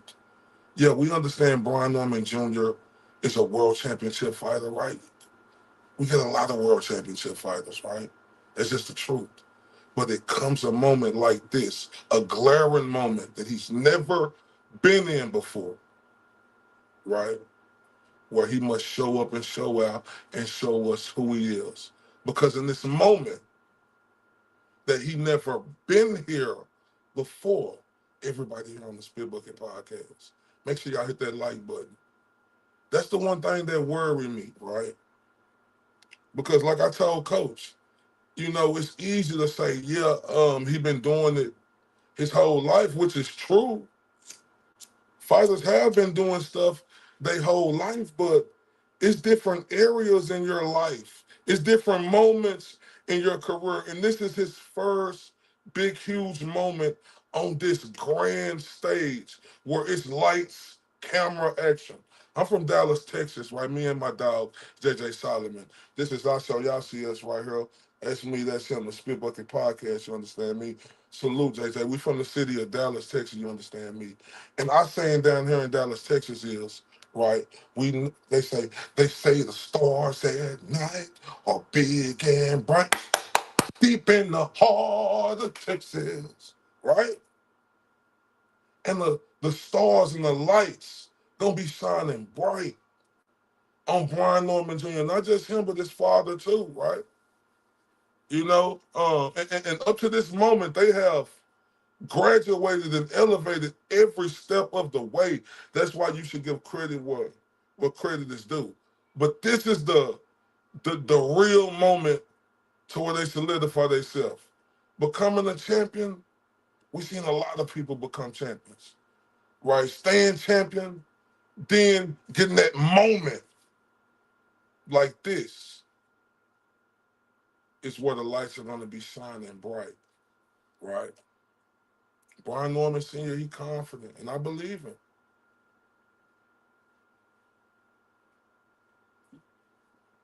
It's hard to, you know, go against him. You know, he may be right, he may be wrong. I may be right, I may be wrong on my pick. Who cares? This is boxing. You know, you win some, you lose some. You live the fight in the day. You pick a fight wrong. Nobody ever gonna be perfect on here. Picking fighters, right?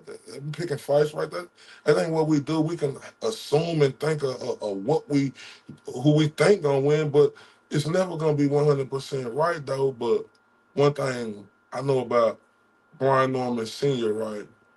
He dedicated to the craft. I'm not saying that other side ain't. I'm talking about Brian Norman Sr., right? He deserves all the respect in the world, right? And not and I'm talking and we know absolutely Brian Norman Jr. does too. He deserves it too the most because he's actually in the ring fighting, right? But Brian Norman Sr. is the root of the fruit of why Brian Norman Jr. is who he is, right? But this is a moment, a big moment for Brian Norman Sr., right? This is a big moment. We 3 months away from the fight, right? But the moment gonna start to get close and close.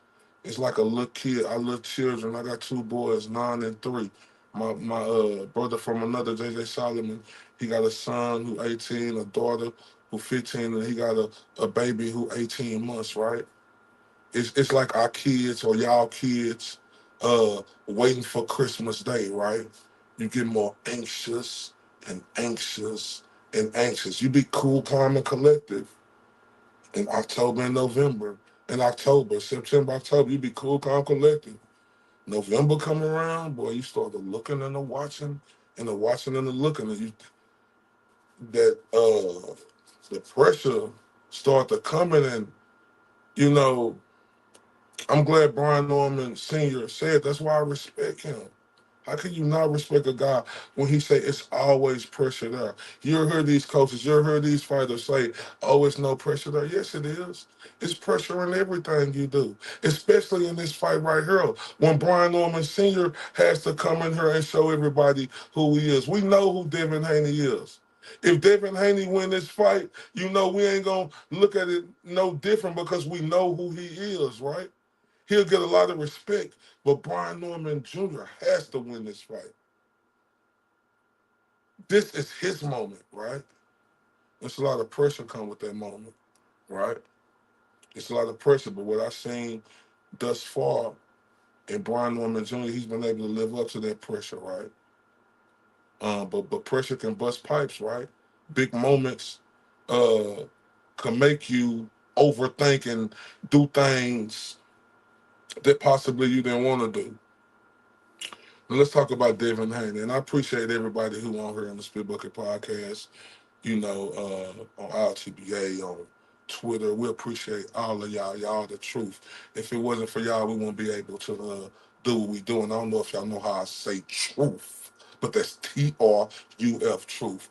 Me and my dog, JJ Solomon. That's me, Mr. RTBA, JJ Solomon. We are the Spit Bucket Podcast. Please subscribe, to us. Now, let's get to Devin Haney, though, right? Real talk. This is a huge moment for Devin Haney, right? Huge moment. Turn my camera off real quick, y'all. Huge. Oh, fuck, I turn it on. Let me, hold up real quick. This is a huge moment, right? I'm still here. I'll be back on in a minute. This is a huge moment for Devin Haney. Huge, huge moment. Back against the wall. Everybody threw him away and talked about him like they was dirt beneath his shoes, right? After he lost to Ryan Garcia, but we didn't know Ryan Garcia was on that weird stuff. Hold on, y'all got to see me when I say this. Hold up.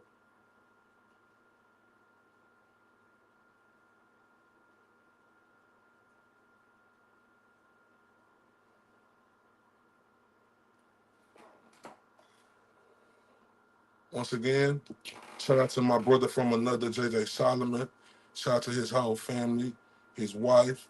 I know his beautiful wife, his beautiful mother, his beautiful daughters. And big shout out to JT on his journey, his big day tomorrow, going to the University of Texas. JT, got much love for you, brother.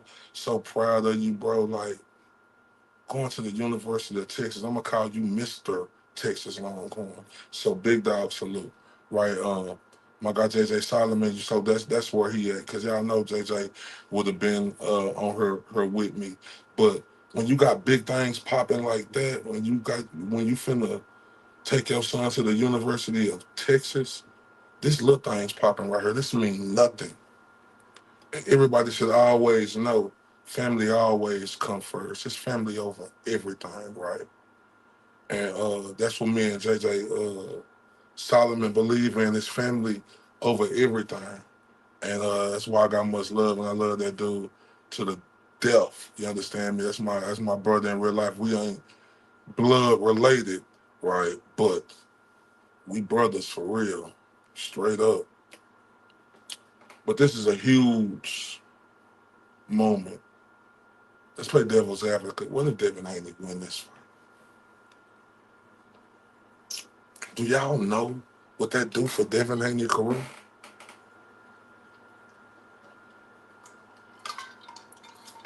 Do y'all know what that does to Devin Haney's career? Do you know where this take him to the next level? Right? Do you know what this do if Devin Haney is able to pull out this victory, and he's able to pull out this victory looking real good doing it? Do you know that this put him on the level? This put Devin Haney on super stardom level. I want y'all to get it twisted. This where y'all need to pay attention because the guy he going against is a monster. That's why I'm picking him to win. I got Brian Norman Jr. by knockout. Right? That ain't just because his daddy was on my show and Brian Norman scenes. Like I told everybody, I picked Greg Hackett to whip his ass, and I was wrong. And I held face. I ain't gonna run from it. I'm gonna run to it. Right? Brian Norman Jr. is a freaking monster, bro. I'm talking about he is something different. And y'all are going to see, right? Because I truly believe he gonna pull this victory off in spectacular fashion, right? And I think it got to do not only with him being a rising superstar in his fight game, it has something to do, with like poking the bear.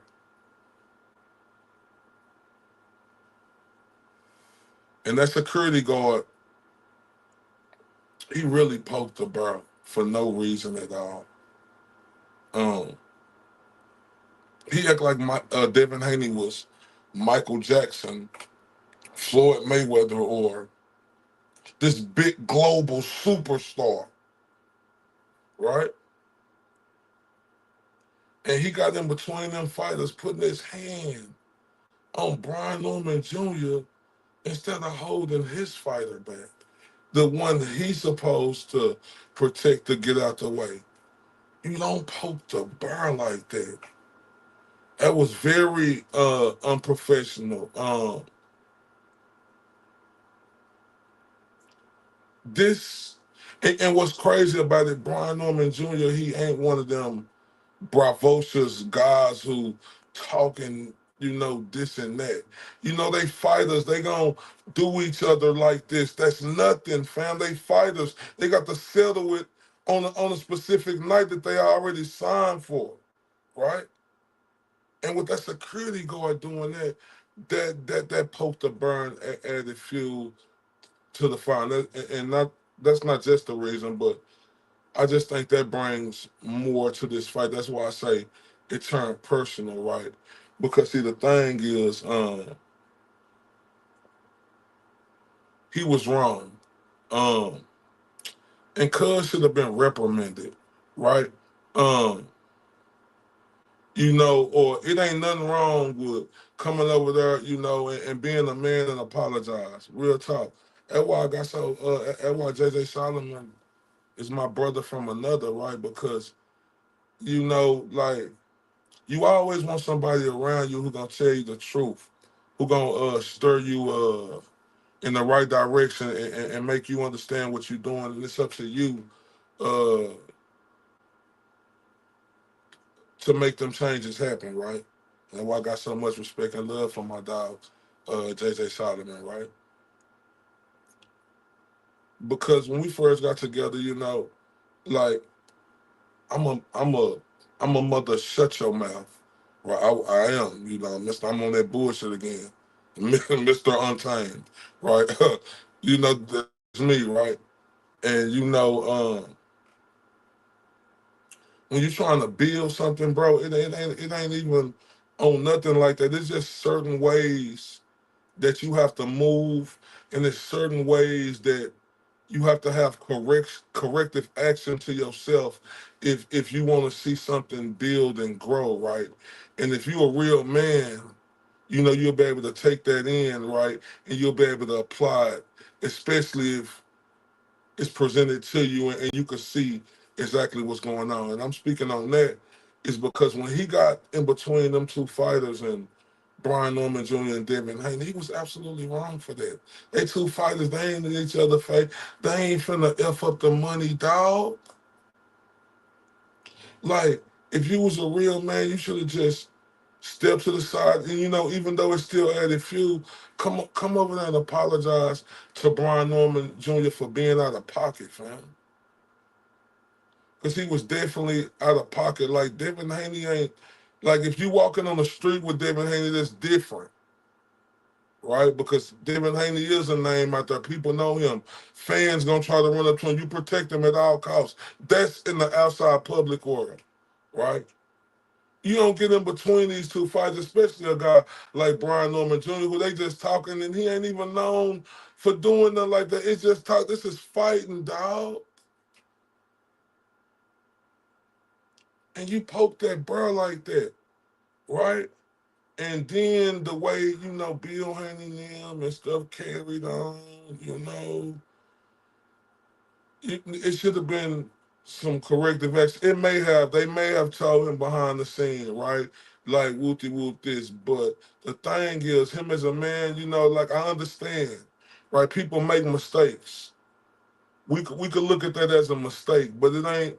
We can understand people make mistakes, but ain't nothing wrong for understanding you made a mistake, even though Devin Haney's your guy, and go over to tell this guy like, "Hey, my bad, bro. Like, this is my guy Devin Haney who I work for. I forgot, where we was at. We ain't on the public. You ain't a regular guy. It shouldn't have been like that. I apologize about that, dog. Please accept my apology. I understand, you pissed right now, but I just want you to know as a man, I want to come over here and say, I'm sorry. And he didn't do that. But I want to talk about Terrence Crawford and uh, Canelo Alvarez. And shout out to everybody on here watching me on YouTube, Twitter, Facebook, and all that stuff.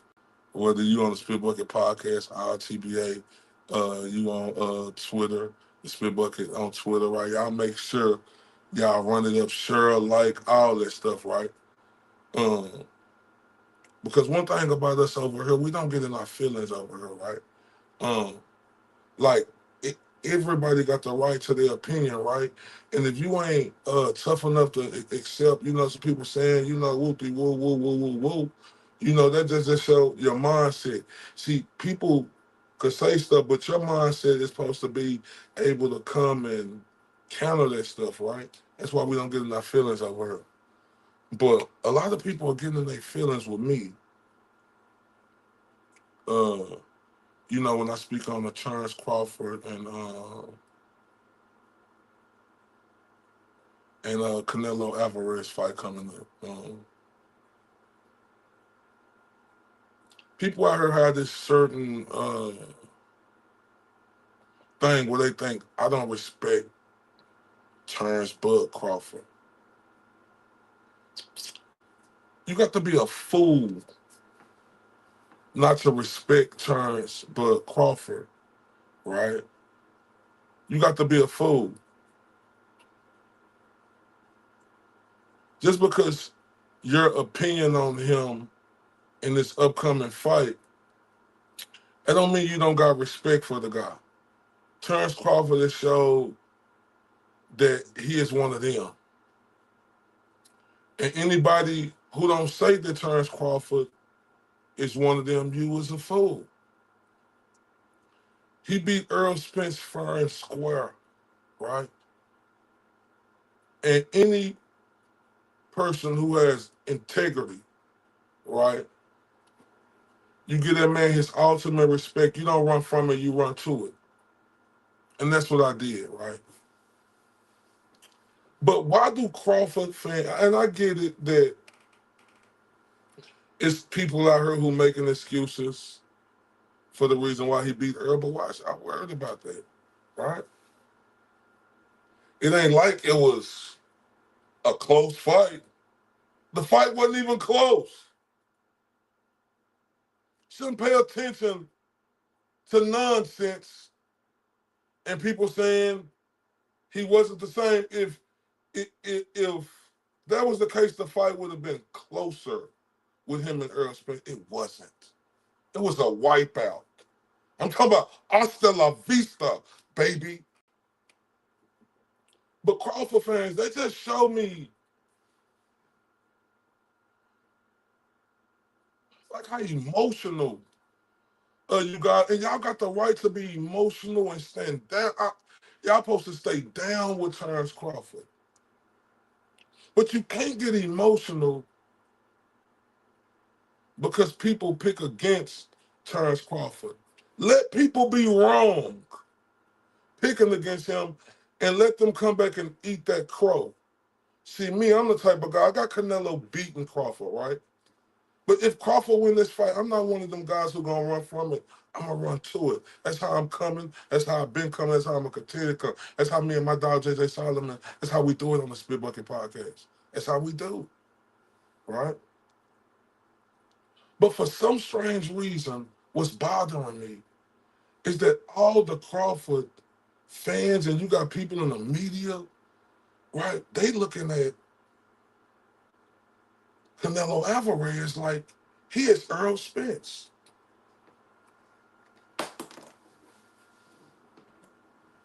So disrespectful. And this bothers me, right?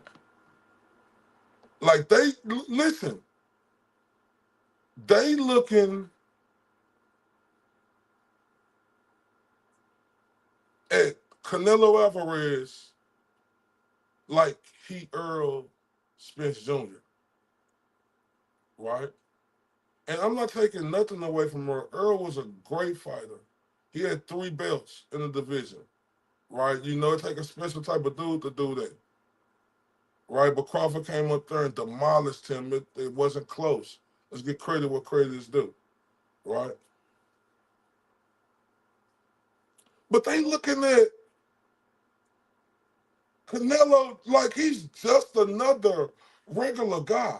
Like he's an Ndongo, like he's a Victor Postal, like he's a Yorikas Gamboa, like he's what's the name of the white dude who beat Packard, Jeff Horn, like he's a Sean Porter, like he's a Earl Spence, and that's so disrespectful. Look,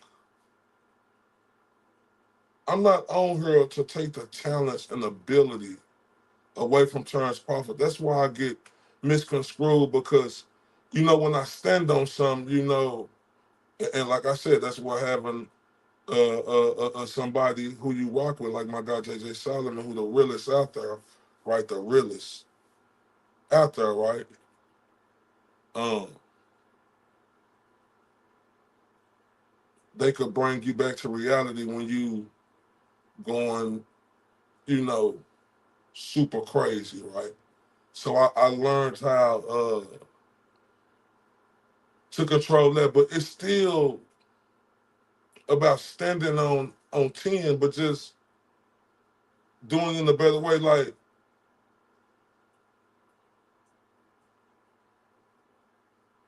it's easy for y'all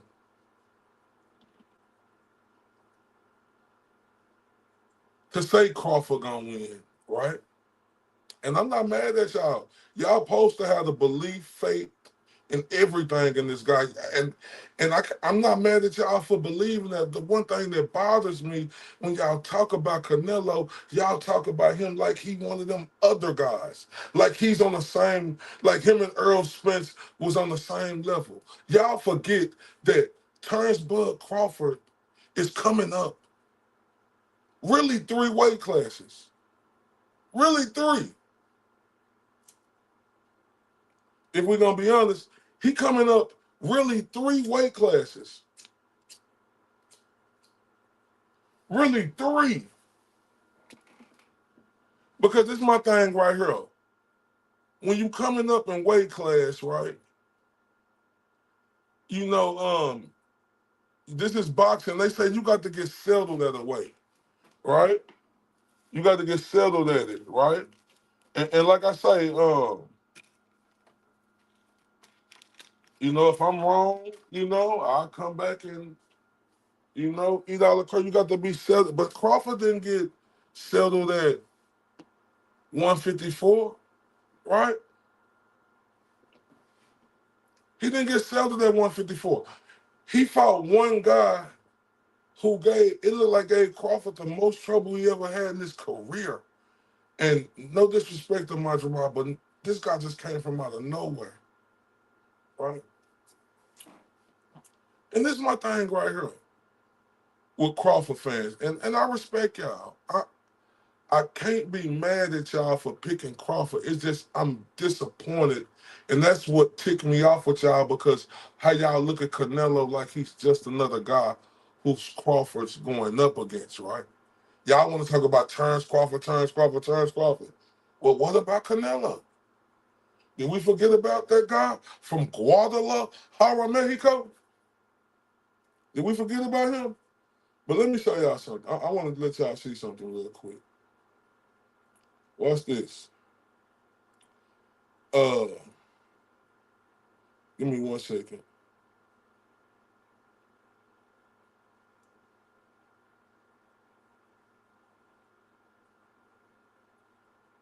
And I'm gonna get to it in a minute. So just give me 1 second, y'all. But I want to talk about this. Y'all look at him just like he's just another guy. Y'all talk about everything Crawford could do, but y'all don't talk about nothing. That Saul Canelo Alvarez could do. Right. That's fine. Right.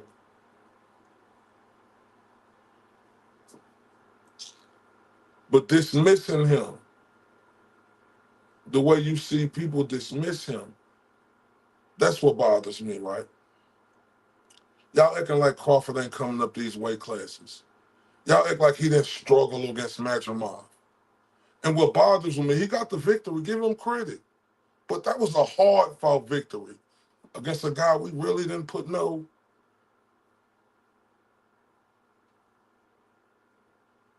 into. We thought that was gonna be easy work. And like I said, I agree with my guy JJ Solomon, right? I disagree with him for a long time, but I would agree with him on this, right? I would agree with him.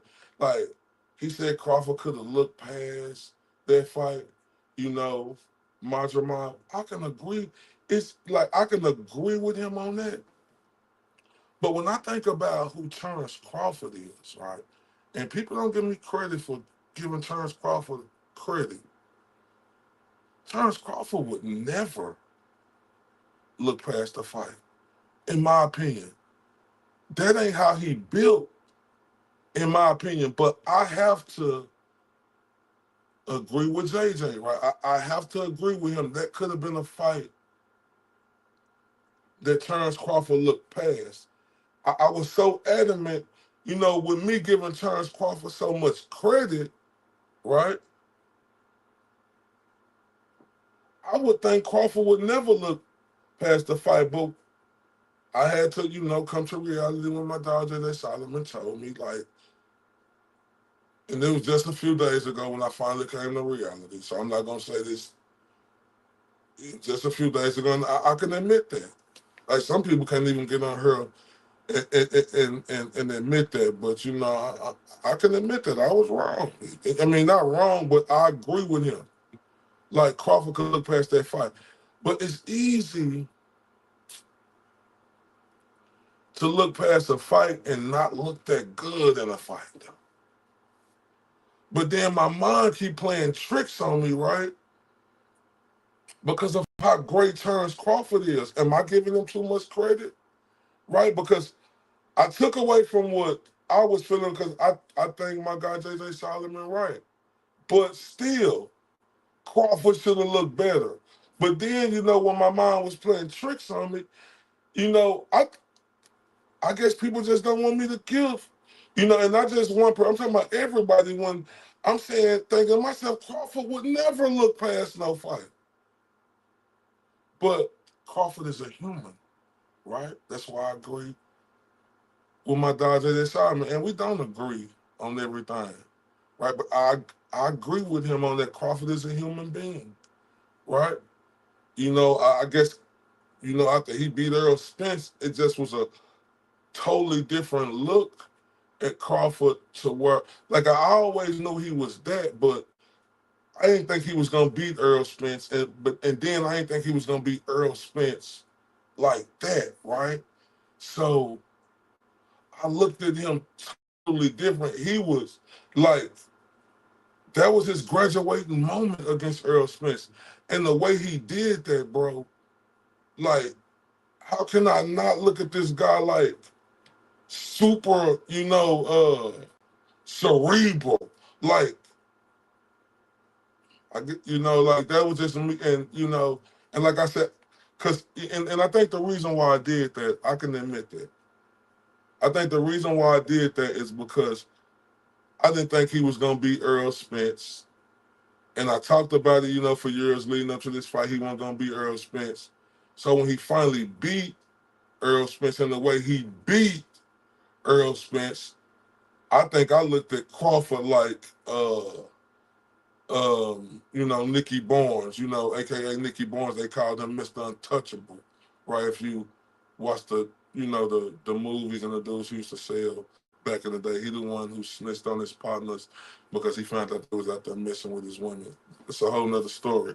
But I looked at Crawford like Mr. Untouchable. I could be honest about that. And then when he went in there and fought Marjamon, I'm like, damn, Crawford getting punched on, whoopty whoop, but Crawford is human, so I had to agree. Took me a long time, but I finally snapped, cracked and popped and agree. But still, though, he supposed to look better than that. He supposed to look better than that coming up one way. He supposed, whether if he overlooked the guy, he's still supposed to look way better than that. I'm sorry, ladies and gentlemen. He's still supposed to look way better than that. And then my reasons for picking Canelo is, like, this guy had a fight at 54. He's skipping 160, going to 168. He ain't had no fights with nobody at 168. Like, you could spar with people all day long. But I'm talking about actually getting in there and going rounds with these guys who are naturally 168, no head girl, where they really punching on you. He didn't do that. He skipped the line. Could he be that good to skip the line? A lot of people around the world saying yes. And I ain't mad at y'all for that. But if you know boxing, weight classes mean something for a reason. This is my assessment and why I picking Canelo. I don't speak for nobody else on the Speed Bucket Podcast. This is Mr. RTB assessment. This ain't JJ assessment. This is my assessment, but I'm pulling in some of the points where, like I said, I agree with JJ Solomon, where he said Crawford could overlook that fight, and I agree with that. But in my opinion, he's still supposed to look better than that. Like he's still supposed to look better, in my opinion. Possibly I could be reaching, but I guess because the way he beat Earl Spence, I looked at this guy different. Like, you ain't supposed to struggle with this guy. But hey, I could say Crawford is human. We forget. I forgot. Well, I know y'all didn't forget, but I probably forgot. After he beat Earl Spence, I looked at him like he wasn't human no more. Right. So when he went in there and had that fight against Matchroom, I was lying. And then they said Canelo, I'm lying now. But I still don't think he's going to win. But I want y'all to think about this. Even with that, he trained his best. He coming, they got to put on all that muscle. All that muscle. Do y'all think his power going to carry? It didn't carry at 154. Let's tell the truth, it didn't. Could he punch? Yeah, but the power didn't carry. How do y'all think his power gonna carry coming up two weight classes? It's just a question. I don't know if his power gonna carry well. I don't think he's gonna be able to hurt Canelo. And if Crawford is not able to hurt Canelo, he has no chance in this fight. How's his footwork gonna look? Right? People talk about Canelo, but what I seen in Crawford in this last fight against Madrimov, the footwork didn't look the same. Right? How's his defense? His defense wasn't that good, right? And if I'm looking at it, Canelo got way better defense than Terrence Crawford. Terrence Crawford is he more of an athlete and can place his punches better than Canelo? Absolutely. And there's another thing I'm gonna tell you. I give Crawford like the first one or two rounds early, just for Canelo to figure him out. Then after that, it's just gonna be like either Crawford gonna go out on his shield, or he gonna be circling that ring like Canelo's last opponent. But salute to everybody, man, who came on here tonight. Salute to Norman Senior. Wasn't that an excellent interview? I want y'all to tell me, was that an excellent interview? Did I ask questions right? Uh, when he come on here again, what other questions? Because I know we're gonna get him a few more times before the fight. What other questions would y'all like to be asked? All I got to do is email the spitbucketpodcast@gmail.com. You know, and send us them questions. And let us know what type of topics y'all want. What other topics y'all want us to cover? Because there's a lot of fighters from across the pond who we finna start covering and things like that. And all of that. But salute to y'all. If y'all ain't hit that like button, hit that like button. Y'all make sure if y'all ain't subscribed, please subscribe. Y'all make everybody on Twitter salute to y'all.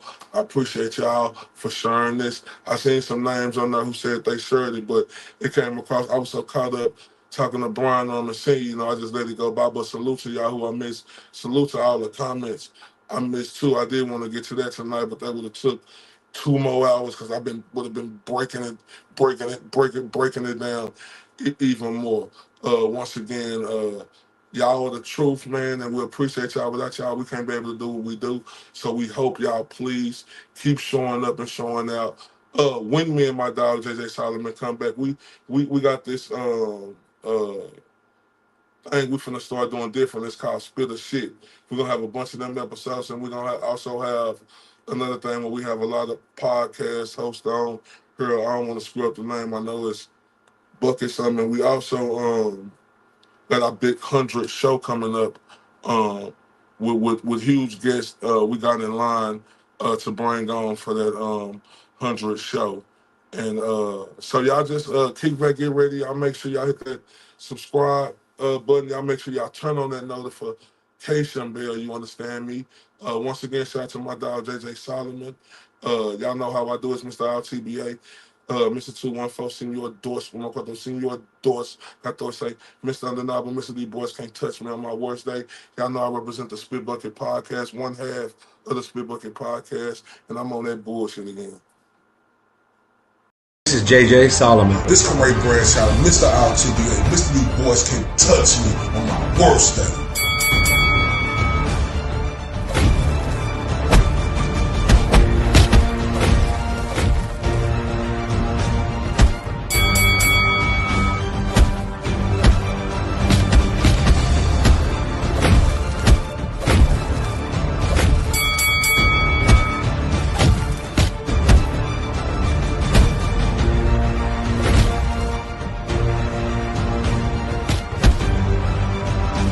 And this is the Spit Bucket Podcast.